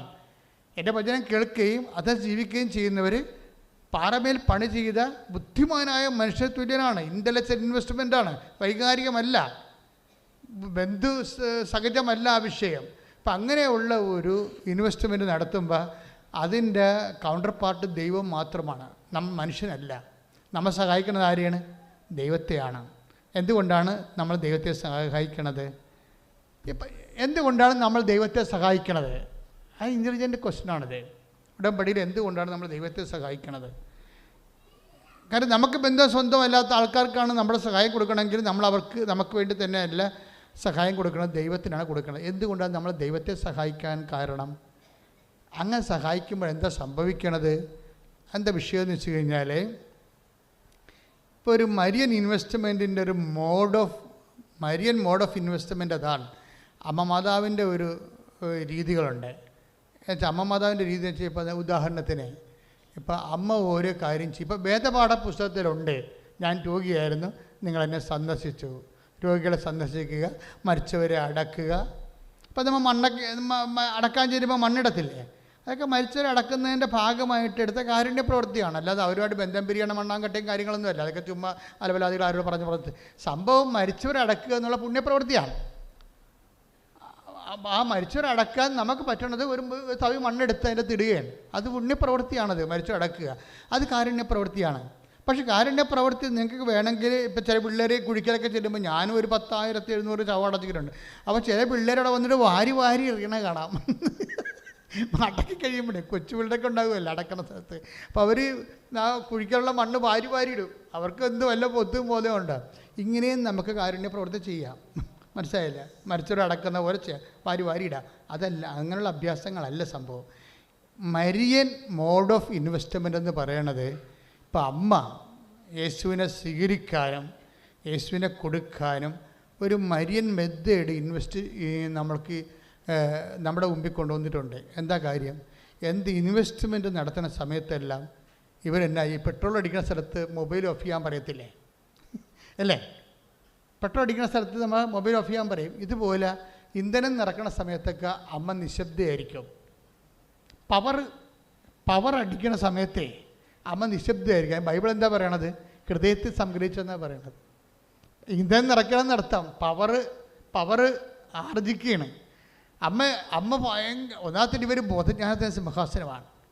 നിങ്ങൾക്ക് തോന്നുന്നുണ്ടാവും ഉടമ്പടി ഇത്രയും ഇടിവെട്ട് കത്താൻ കാര്യം ഇടിവെട്ട് സ്പിരിച്വാലിറ്റിയാണ്, മരിയ സ്പിരിച്വാലിറ്റിയാണ്. എന്താ കാര്യം? ഇവർ ഇന്ധനം നിറക്കണ സമയമൊക്കെ അവർക്ക് നല്ലവണ്ണം അറിയാം. അവരവിടെ പിച്ചുമ്പയും പറഞ്ഞ് എന്നോട് അങ്ങനെ ചെയ്തില്ലേ, എന്നോട് പറഞ്ഞത് യാക്കോബിൻ്റെ ഗോത്രത്തിൽ വലിയവനായിരിക്കും, ദാവീദിനെ സിംഹാസനം തരും, ആനക്കൂനെന്നൊക്കെ പറഞ്ഞിട്ട് ഇപ്പോൾ കാലത്തൊടുത്താണല്ലോ കിട്ടിയത്. അങ്ങനെ ഡയലോഗൊന്നും ഫിറ്റ് ചെയ്യാതെ മര്യാദയ്ക്ക് ഇന്ധനം ആ സമയത്ത് അപ്പൻ പറഞ്ഞ കാര്യങ്ങളും മൗനമായിട്ട് സ്നേഹത്തോടെ. ഇവിടെയാണ് പ്രോബ്ലം. കാറ്റക്കിസം പുസ്തകം വായിച്ചാൽ നമ്മളാരും വിശുദ്ധരാകത്തില്ല. മരിയം പുസ്തകം വായിക്കണം. കാറ്റക്കിസം പുസ്തകത്തിലെ കാരുണ്യ പ്രവൃത്തികൾ സാങ്കേതികമായിട്ടാണ് കിടക്കുന്നത്. പക്ഷേ മരിയം പുസ്തകത്തിലെ അമ്മ ഇതെങ്ങനെ ചെയ്തത്? അമ്മ ആ ജോലി ചെയ്തത് out of love, out of faith, out of fidelity, out of commitment. 4 കാര്യങ്ങളിലാണ് അമ്മ ഇത് ചെയ്തിരിക്കുന്നത്. ഉടമ്പടിയുടെ ഓരോ കാര്യങ്ങളും അമ്മ ചെയ്ത പോലെ ചെയ്യണം. അപ്പോഴാണ് ഈ സംഭവം പാറമേൽ കയറ്റി നിർത്താൻ പറ്റണത്. അപ്പോഴാണ് ചിറകടിക്കണത്. മനസ്സിലായില്ലേ? ഇതിന് ടെക്നിക്കാലിറ്റി മനസ്സിലാക്കണം. എന്ന് വെച്ച് കഴിഞ്ഞാൽ അമ്മ എന്താ ചെയ്തത്? അമ്മ ഈജിപ്തിലോട്ട് പോകാൻ പറയുമ്പോഴും ആൾ ചൊരക്കുഞ്ഞിനെയും കൊണ്ട് പായും. പക്ഷെ ആരോടും പരാതി പറയത്തില്ല. അവരോടും അവസാനം അത്യുവിൻ്റെ പുത്രൻ ആയിരിക്കും എന്നൊക്കെ പറഞ്ഞിട്ട് അവസാനം ഒരു അത്തിൻ്റെ പുത്രനെ പുള്ളിക്കാരത്തെ തന്നെ രക്ഷിക്കാൻ വേണ്ടി 4 കാലേബിന് ഓടേണ്ട ഒരു അവസ്ഥ വന്നില്ലേ? അപ്പോൾ വിശ്വാസം ജീവിതവുമായിട്ട് ഒരിക്കലും പൊരുത്തപ്പെടുന്നില്ല. വിശ്വാസത്തിൽ കേട്ടതും വചനത്തിൽ കേട്ടതെന്ത്, ജീവിതത്തിൽ നടക്കണതെന്ത് തമ്മിൽ കടലും കടലാടിയും പോലെ ബന്ധമില്ലാത്തപ്പോൾ ഇവർ പൂർണ്ണ നിശബ്ദത പാലിച്ചിട്ട് ഇന്ധനം നിറക്കുന്ന നിശബ്ദത പാക്ക് ചെയ്യും. അത് അതിമനോഹരമായി. അമ്മ എന്തുകൊണ്ടാണ് ഹൃദയത്തിൽ സംഗ്രഹിച്ചത്? അമ്മ എന്തുകൊണ്ടാണ് ഈ നിശബ്ദത പാലിച്ചപ്പോൾ അമ്മ അവിടെ ഉപയോഗിച്ചിരിക്കുന്ന ബുദ്ധി എന്താണ്? അതായത് ഇന്ധനം നിറക്കുകയാണ്, അപ്പായുടെ ശക്തി നിറക്കുകയാണ്, അപ്പായുടെ കൃപ നിറയുകയാണ്. അത് അവിടെ പാലിക്കേണ്ടത് സമർപ്പണമാണ്. ഇതാ കർത്താവിൻ്റെ ദാസി, അങ്ങയുടെ വചനം പോലെ എന്നിൽ നിറവേറട്ടെ. അതാണ് നിശബ്ദതയുടെ അടിസ്ഥാനം. ഇതാ കർത്താവിൻ്റെ ദാസി. ഓരോ ചെയ്ത്തിലും അമ്മ പറയാതെ പറഞ്ഞുകൊണ്ടിരുന്നത് behold the hand made of the load. ഉടമ്പടി എടുക്കുന്ന ആൾക്കാർ ദൈവത്തിൻ്റെ ഹാൻഡ് മെയ്ഡ് ഓഫ് ദി ലോഡാണ്, ദൈവത്തിൻ്റെ ദാസനാണ്. അവനധികം സംസാരിക്കുകയില്ല. എൻ്റെ ദാസൻ സംസാരിക്കത്തില്ലെന്ന് പറഞ്ഞില്ലേ? അവൻ ചതഞ്ഞ് ഞാൻ കണ്ണ് ഒടിക്കത്തില്ല, പുതഞ്ഞ തിരിക്കെടുത്തത്തില്ലെന്ന് ഐസയ 53:7 പറയുന്നില്ലേ? അതായത് നിങ്ങൾക്ക് ലഭിക്കുന്ന ഏതെങ്കിലും വൈരുദ്ധ്യാത്മകമായിട്ടുള്ള അനുഭവങ്ങൾ കാരണം ദൈവമായിട്ട് നിങ്ങൾ യുദ്ധത്തിന് പോകരുത്. It is nonsense, it is emotional. അത് ഒരു അയുക്തികമാണ്, അതേസമയം തന്നെ വൈകാരികമാണ്. പക്ഷേ you must have Marian mode of investment that is intellectual. നിങ്ങൾക്ക് മാതാവിനെ പോലെയുള്ള ഒരു നിക്ഷേപ മാനസികാവസ്ഥ ഉണ്ടാകണം. അത് ബുദ്ധിപരമാണ്. എന്താണ്? ഇപ്പം തന്നെ 119 സങ്കീർത്തനം 11 വാക്യം വായിക്കുക, ശ്രുതികട്ടെ. യേശുവേ നന്ദി, യേശുവേ സ്തുതി. ഹല്ലേലൂയ, ഹല്ലേലൂയ, ഹല്ലേലൂയ, ഹല്ലേലൂയ, ഹല്ലേലൂയ. 119 സങ്കീർത്തനം 11 തിരുവചനം. അങ്ങേക്കെതിരായി പാപം ചെയ്യാതിരിക്കേണ്ടതിന് എന്ന് പറഞ്ഞ അങ്ങേക്കെതിരെ പാപം ചെയ്യാതിരിക്കേണ്ടതിന് ഞാൻ അങ്ങയുടെ വചനം ഹൃദയത്തിൽ സൂക്ഷിച്ചിരിക്കുന്നു. അതാ സംഭവം. അതായത് ദൈവം പറഞ്ഞ ഓരോ വചനവും ജീവിതത്തിൽ നടക്കാതെ വരുമ്പോൾ അത് ഹൃദയത്തിൽ സൂക്ഷിക്കാനുള്ളതാണ്. അല്ല പിച്ചുമ്പയും പറഞ്ഞ് എന്നോട് അങ്ങനെയല്ല പറഞ്ഞത്, ഇങ്ങനെയല്ല പറഞ്ഞത്, അവ യാക്കോബിൻ്റെ കോത്ത് വലിയവനായിരിക്കും എന്ന് പറഞ്ഞല്ല, ദാവീദിൻ്റെ സിംഹാസനത്തിലാവെന്ന് പറഞ്ഞല്ല, എന്നിട്ട് ചാണാത്തൊടുത്തിലല്ല വന്ന് കിടക്കണത്. ഇങ്ങനെയൊന്ന് ഡയലോഗ് ഒന്ന് ഇമോഷണൽ വിഷയമാണ്. അങ്ങനെയല്ല, അത് ഇൻ്റലിജൻ്റ് ആയിട്ടാണ് ചെയ്യേണ്ടത്. എന്താ കാര്യം? ഒന്നുകൂടി വായിച്ചാൽ വചനം. അങ്ങേക്കെതിരെ പാപം ചെയ്യാതിരിക്കേണ്ടതിന്. ഇങ്ങനെയുള്ള വിഷയങ്ങളെല്ലാം ദൈവത്തിനെതിരെ പാപം ചെയ്യാനുള്ള സാധ്യതയുണ്ട്. കാര്യം ദൈവം പറഞ്ഞതും നമുക്ക് സംഭവിക്കണം തമ്മിൽ രാത്രിയും പകലും പോലെ വ്യത്യാസം ഉണ്ടാകുമ്പോൾ നമ്മൾ ദൈവത്തിനെതിരെ പിറുപിറുക്കാൻ സാധ്യതയുണ്ട്, പാപം ചെയ്യാൻ സാധ്യതയുണ്ട്. അതുകൊണ്ടാണ് സങ്കീർത്തനം 119:11 പറയണത്. പറഞ്ഞോളൂ. ഞാൻ അങ്ങയുടെ വചനം ഹൃദയത്തിൽ സൂക്ഷിച്ചിരിക്കുന്നു. ഹൃദയത്തിൽ സംഗ്രഹിച്ചെന്നാ പറയണതേ. അതാ പക്ഷേ 2:19, 2:52 ലൂക്കാന്റെ സുവിശേഷം. മേരി എല്ലാം ഹൃദയത്തിൽ സൂക്ഷിച്ചു. എന്തിനാണ് സൂക്ഷിച്ചത്? അങ്ങയ്ക്കെതിരെ പാപം ചെയ്യാതിരിക്കേണ്ടതിന് എന്ന് പറഞ്ഞ്. എന്റെ വിരുദ്ധ അനുഭവങ്ങളെ, വിശ്വാസ വിരുദ്ധ അനുഭവങ്ങളെ ഞാൻ ഹൃദയത്തിൽ സൂക്ഷിച്ചു. Next word of God, take it. പറഞ്ഞോളൂ അടുത്ത വചനം. കർത്താവേ അങ്ങ് വാഴ്ത്തപ്പെടട്ടെ. കർത്താവേ അങ്ങ് വാഴ്ത്തപ്പെടട്ടെ. അങ്ങയുടെ ചട്ടങ്ങൾ എന്നെ പഠിപ്പിക്കണമേ. അങ്ങയുടെ നാവിൽ നിന്ന് പുറപ്പെടുന്ന ശാസനങ്ങളെ എന്റെ അധരങ്ങൾ പ്രഘോഷിക്കും. Praise Lord. അപ്പൊ ഈ ഹൃദയത്തെ സൂക്ഷിക്കുക എന്ന് വെച്ച് കഴിഞ്ഞാൽ അതിൻ്റെ ഒരർത്ഥം അങ്ങയ്ക്കെതിരെ പാപം ചെയ്യാതിരിക്കുക കൂടിയാണ്. അതായത് പാപം ചെയ്യാനുള്ള സാധ്യതയുണ്ട്. കാര്യം ദൈവം നമുക്ക് തരുന്ന ഓഫറും നമ്മുടെ അനുഭവങ്ങളും തമ്മിൽ രാത്രിയും പകലും പോലെ വാളും പരിചയവും ഓങ്ങി നിൽക്കും. അപ്പോൾ ഹൃദയത്തിൽ സംഗ്രഹിക്കുകയാണ് അവിടെ ഉള്ളത്. അങ്ങനെ സംഭവിക്കണമെന്ന് വെച്ചാൽ നാക്കിട്ടടിക്കരുതെന്ന് അർത്ഥം. മനസ്സിലായ? നാട്ടുകാരെ വിളിച്ച് പറയരുത്. അതുപോലെ തന്നെ ഇപ്പോൾ ഒരു ഇഷ്യൂ ഒക്കെ ഉണ്ടാകുമ്പോൾ ഓരോരുത്തരും അങ്ങനെ പറഞ്ഞുകൊണ്ടിരിക്കത്തില്ലേ? അവരുടെ അഭിപ്രായങ്ങൾ തിരക്കി. ഇപ്പോൾ എന്തെങ്കിലും നിങ്ങളുടെ ജീവിതത്തിൽ സംഭവിക്കുമ്പോൾ നിങ്ങൾ ഉടനെ നിങ്ങളെ സപ്പോർട്ട് ചെയ്യാൻ പറ്റുന്ന ആൾക്കാരെ കണ്ടുപിടിച്ചിട്ട് തിരക്കി പിടിച്ച് അവർ മൊബൈലിൽ വിളിച്ചിട്ട് അവർ പറയണം. അപ്പോൾ അവർ പറയും ഉള്ള നീയാടി വായിട്ട് കുത്തും കേട്ട് കിടക്കുക, എൻ്റെ അടുത്താണ് ഈ നമ്പർ കാണിക്കണമെങ്കിൽ ഒറ്റടി 2 പല്ലപ്പത്തേക്ക് താഴെ നമുക്കിട്ട ഉപദേശം അതല്ലേ? ഇങ്ങനെയുള്ള പേപ്പട്ടികളുടെ വലിയൊരു ഉപദേശം ചോദിക്കുക. അതുകൊണ്ടാണ് അങ്ങയ്ക്കെതിരെ പാപം ചെയ്യാതിരിക്കേണ്ടതിന് ഞാൻ ഇങ്ങനെയുള്ള പേപ്പട്ടികളോട് സംസാരിക്കുന്നതിന് പകരം അങ്ങയുടെ വചനം എൻ്റെ ഹൃദയത്തെ സംഗ്രഹിച്ചു. That is Marian mode of investment. അതാണ് മാതാവ് ഇൻവെസ്റ്റ്മെൻറ്റ്. ഒരു കാര്യം വ്യക്തമാണ്, അതായത് ഒന്നുറങ്ങിക്കൊണ്ട് നേരെ വിളിക്കത്തില്ല. കർത്താവ് ഒരു വാക്ക് പറഞ്ഞിട്ടുണ്ടെങ്കിൽ അത് പാലിച്ചിരിക്കും. കഴിഞ്ഞ ധ്യാനത്തിൽ എന്താ ഈശോ പറഞ്ഞത്?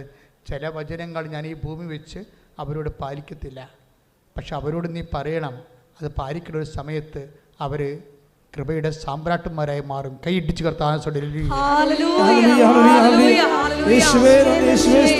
പ്രാർത്ഥനയുടെ സമയമാണ്. എൻ്റെ മക്കളെ, 10,000 സൗഖ്യം പ്രാപിച്ച ഒരിടമാണ്.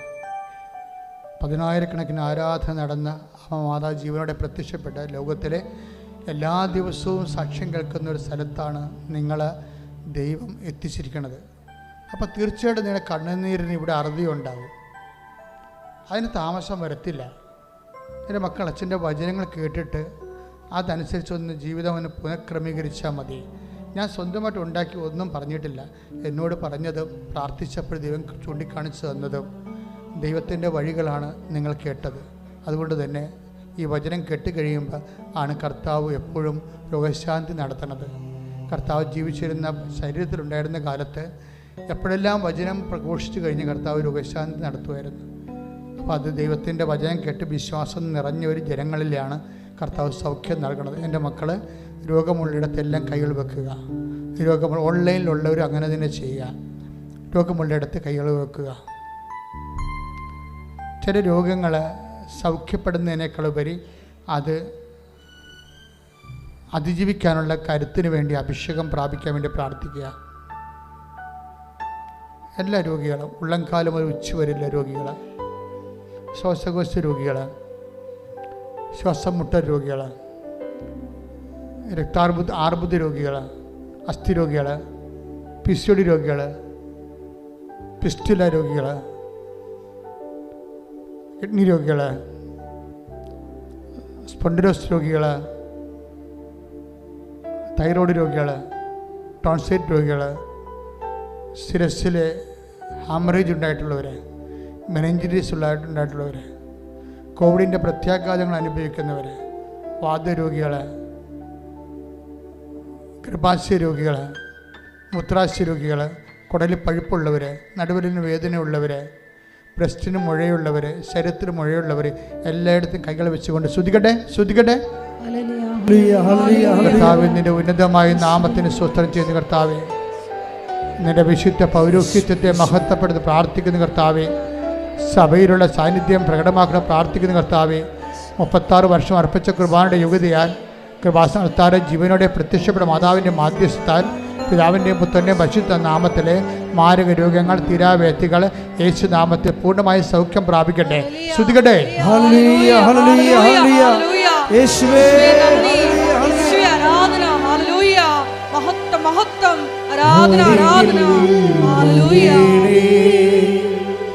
സദയം തുടരേ സുഖമായി എൻ്റെ ഉള്ളം അരികിൽ വരേണേ. സദയം തുടരേ സുഖമായി എൻ്റെ ഉള്ളം. പരിശുദ്ധ പരമദിവ്യകാരുണ്യത്തിന് ആരാധനയും സ്തുതിയും പുകഴ്ചയും ഉണ്ടായിരിക്കട്ടെ. എൻ്റെ മക്കളെ, ഈ മണ്ണ് നിങ്ങളുടെ കണ്ണുനീര് ഏറ്റുവാങ്ങാൻ വേണ്ടി ദൈവം സൃഷ്ടിച്ചെടുത്തൊരു മണ്ണാണ്. എന്താ അങ്ങനെ പറയാൻ കാരണം എന്ന് വെച്ച് കഴിഞ്ഞാൽ, ഓരോ മനുഷ്യന്മാരും കണ്ണുനീര് തുടച്ച് സാക്ഷ്യം പറയുന്ന അത് കേൾക്കുമ്പോൾ തന്നെയൊക്കെ മനസ്സിലാകും മനുഷ്യൻ്റെ എല്ലാവിധ വേദനകളും. ഇപ്പോൾ നമ്മൾ പ്രാർത്ഥിക്കാൻ പോകുന്നത് ജോലിയില്ലാത്തവർക്ക്, സർവീസ് പ്രോബ്ലം ഉള്ളവർക്ക്, റവന്യൂ റിക്കവറി വരാൻ പോകുന്നവർക്ക്, അതുപോലെ തന്നെ യാത്രയിലാകാൻ പോകുന്നവർക്ക്, പരീക്ഷയിലാകാൻ പോകുന്നവർക്ക്, അങ്ങനെ ജോലി സംബന്ധമായ, വസ്തു സംബന്ധമായ, ജീവിത സംബന്ധമായ എല്ലാ കാര്യങ്ങളും, വീടില്ലാത്തവർക്ക്, അങ്ങനെ നിങ്ങളെ ബാധിക്കുന്ന എല്ലാ വിഷയങ്ങളും, ഉടമ്പടി നിങ്ങൾ വെച്ചിരിക്കുന്ന കാര്യങ്ങൾ, ഉടമ്പടി പുതുക്കാൻ പോകുന്ന കാര്യങ്ങളെല്ലാം കർത്താവിൻ്റെ ഇടിമിന്നൽ പോലെ ഇടപെടലുണ്ടായി നിങ്ങൾക്കെല്ലാം സാക്ഷ്യം പറയാൻ വേണ്ടി ശ്രുതിക്കട്ടെ.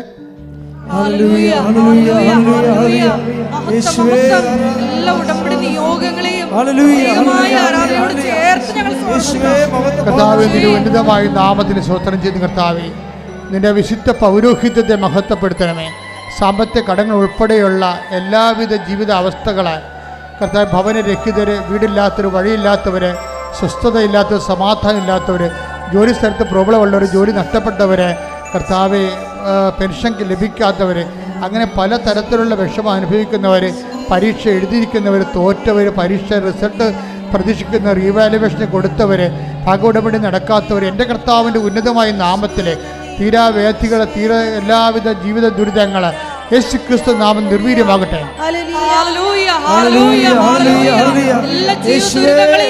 ഏറ്റെടുക്കണമേ എന്ന് പ്രാർത്ഥിക്കുന്നു. കണ്ണുനീരോട് പ്രാർത്ഥിക്കുന്ന എല്ലാ മക്കളെയും സ്പർശിക്കണമേ എന്ന് പ്രാർത്ഥിക്കുന്നു. ഹല്ലേലൂയ, ഹല്ലേലൂയ, മഹത്വം, മഹത്വം, ആരാധന, ആരാധന. ഹല്ലേലൂയ. സുഖമായി എൻ്റെ ഉള്ളം അരികിൽ വരേണേ, സദയം തൊഴേണേ, സുഖമായി എൻ്റെ ഉള്ളം. മൗനമായി ഒരു നിമിഷം ഉടമ്പടിയിൽ സമർപ്പിച്ചിരിക്കുന്ന വിഷയങ്ങൾ ഒരിക്കൽ കൂടി ദിവ്യകാരുണ്യ സന്നിധിയിൽ സമർപ്പിച്ച് പ്രാർത്ഥിക്കാം. പ്രത്യക്ഷീകരണത്തിൻ്റെ സാക്ഷികളായി എന്നെയും എൻ്റെ കുടുംബത്തെയും ഉയർത്തണമേ എന്ന് പ്രാർത്ഥിച്ചുകൊണ്ട് ശിരസ്സ് നമിച്ച് നമുക്ക് ദിവ്യകാരുണ്യനാഥൻ്റെ ആശീർവാദം സ്വീകരിക്കാം.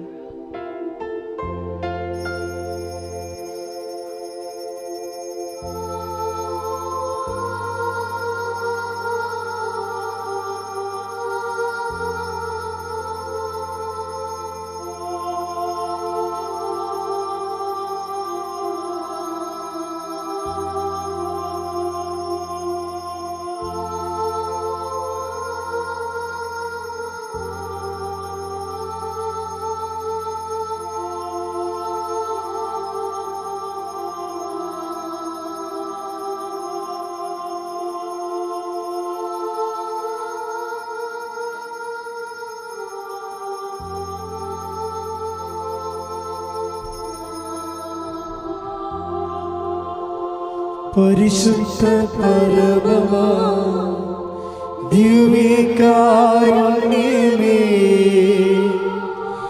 ഇന്നും എന്നും അങ്ങേയ്ക്കാരാധന. പരിശുദ്ധ പരമമാ ദിവ്യകാരുണ്യമേ, ഇന്നും എന്നും അങ്ങേയ്ക്കാരാധന. പരിശുദ്ധ പരമമാ ദിവ്യകാരുണ്യമേ, എന്നും എന്നും അങ്ങേയ്ക്കാരാധന.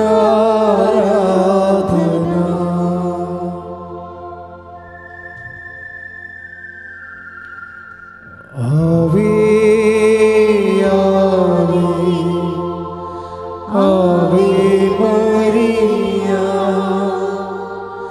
Ave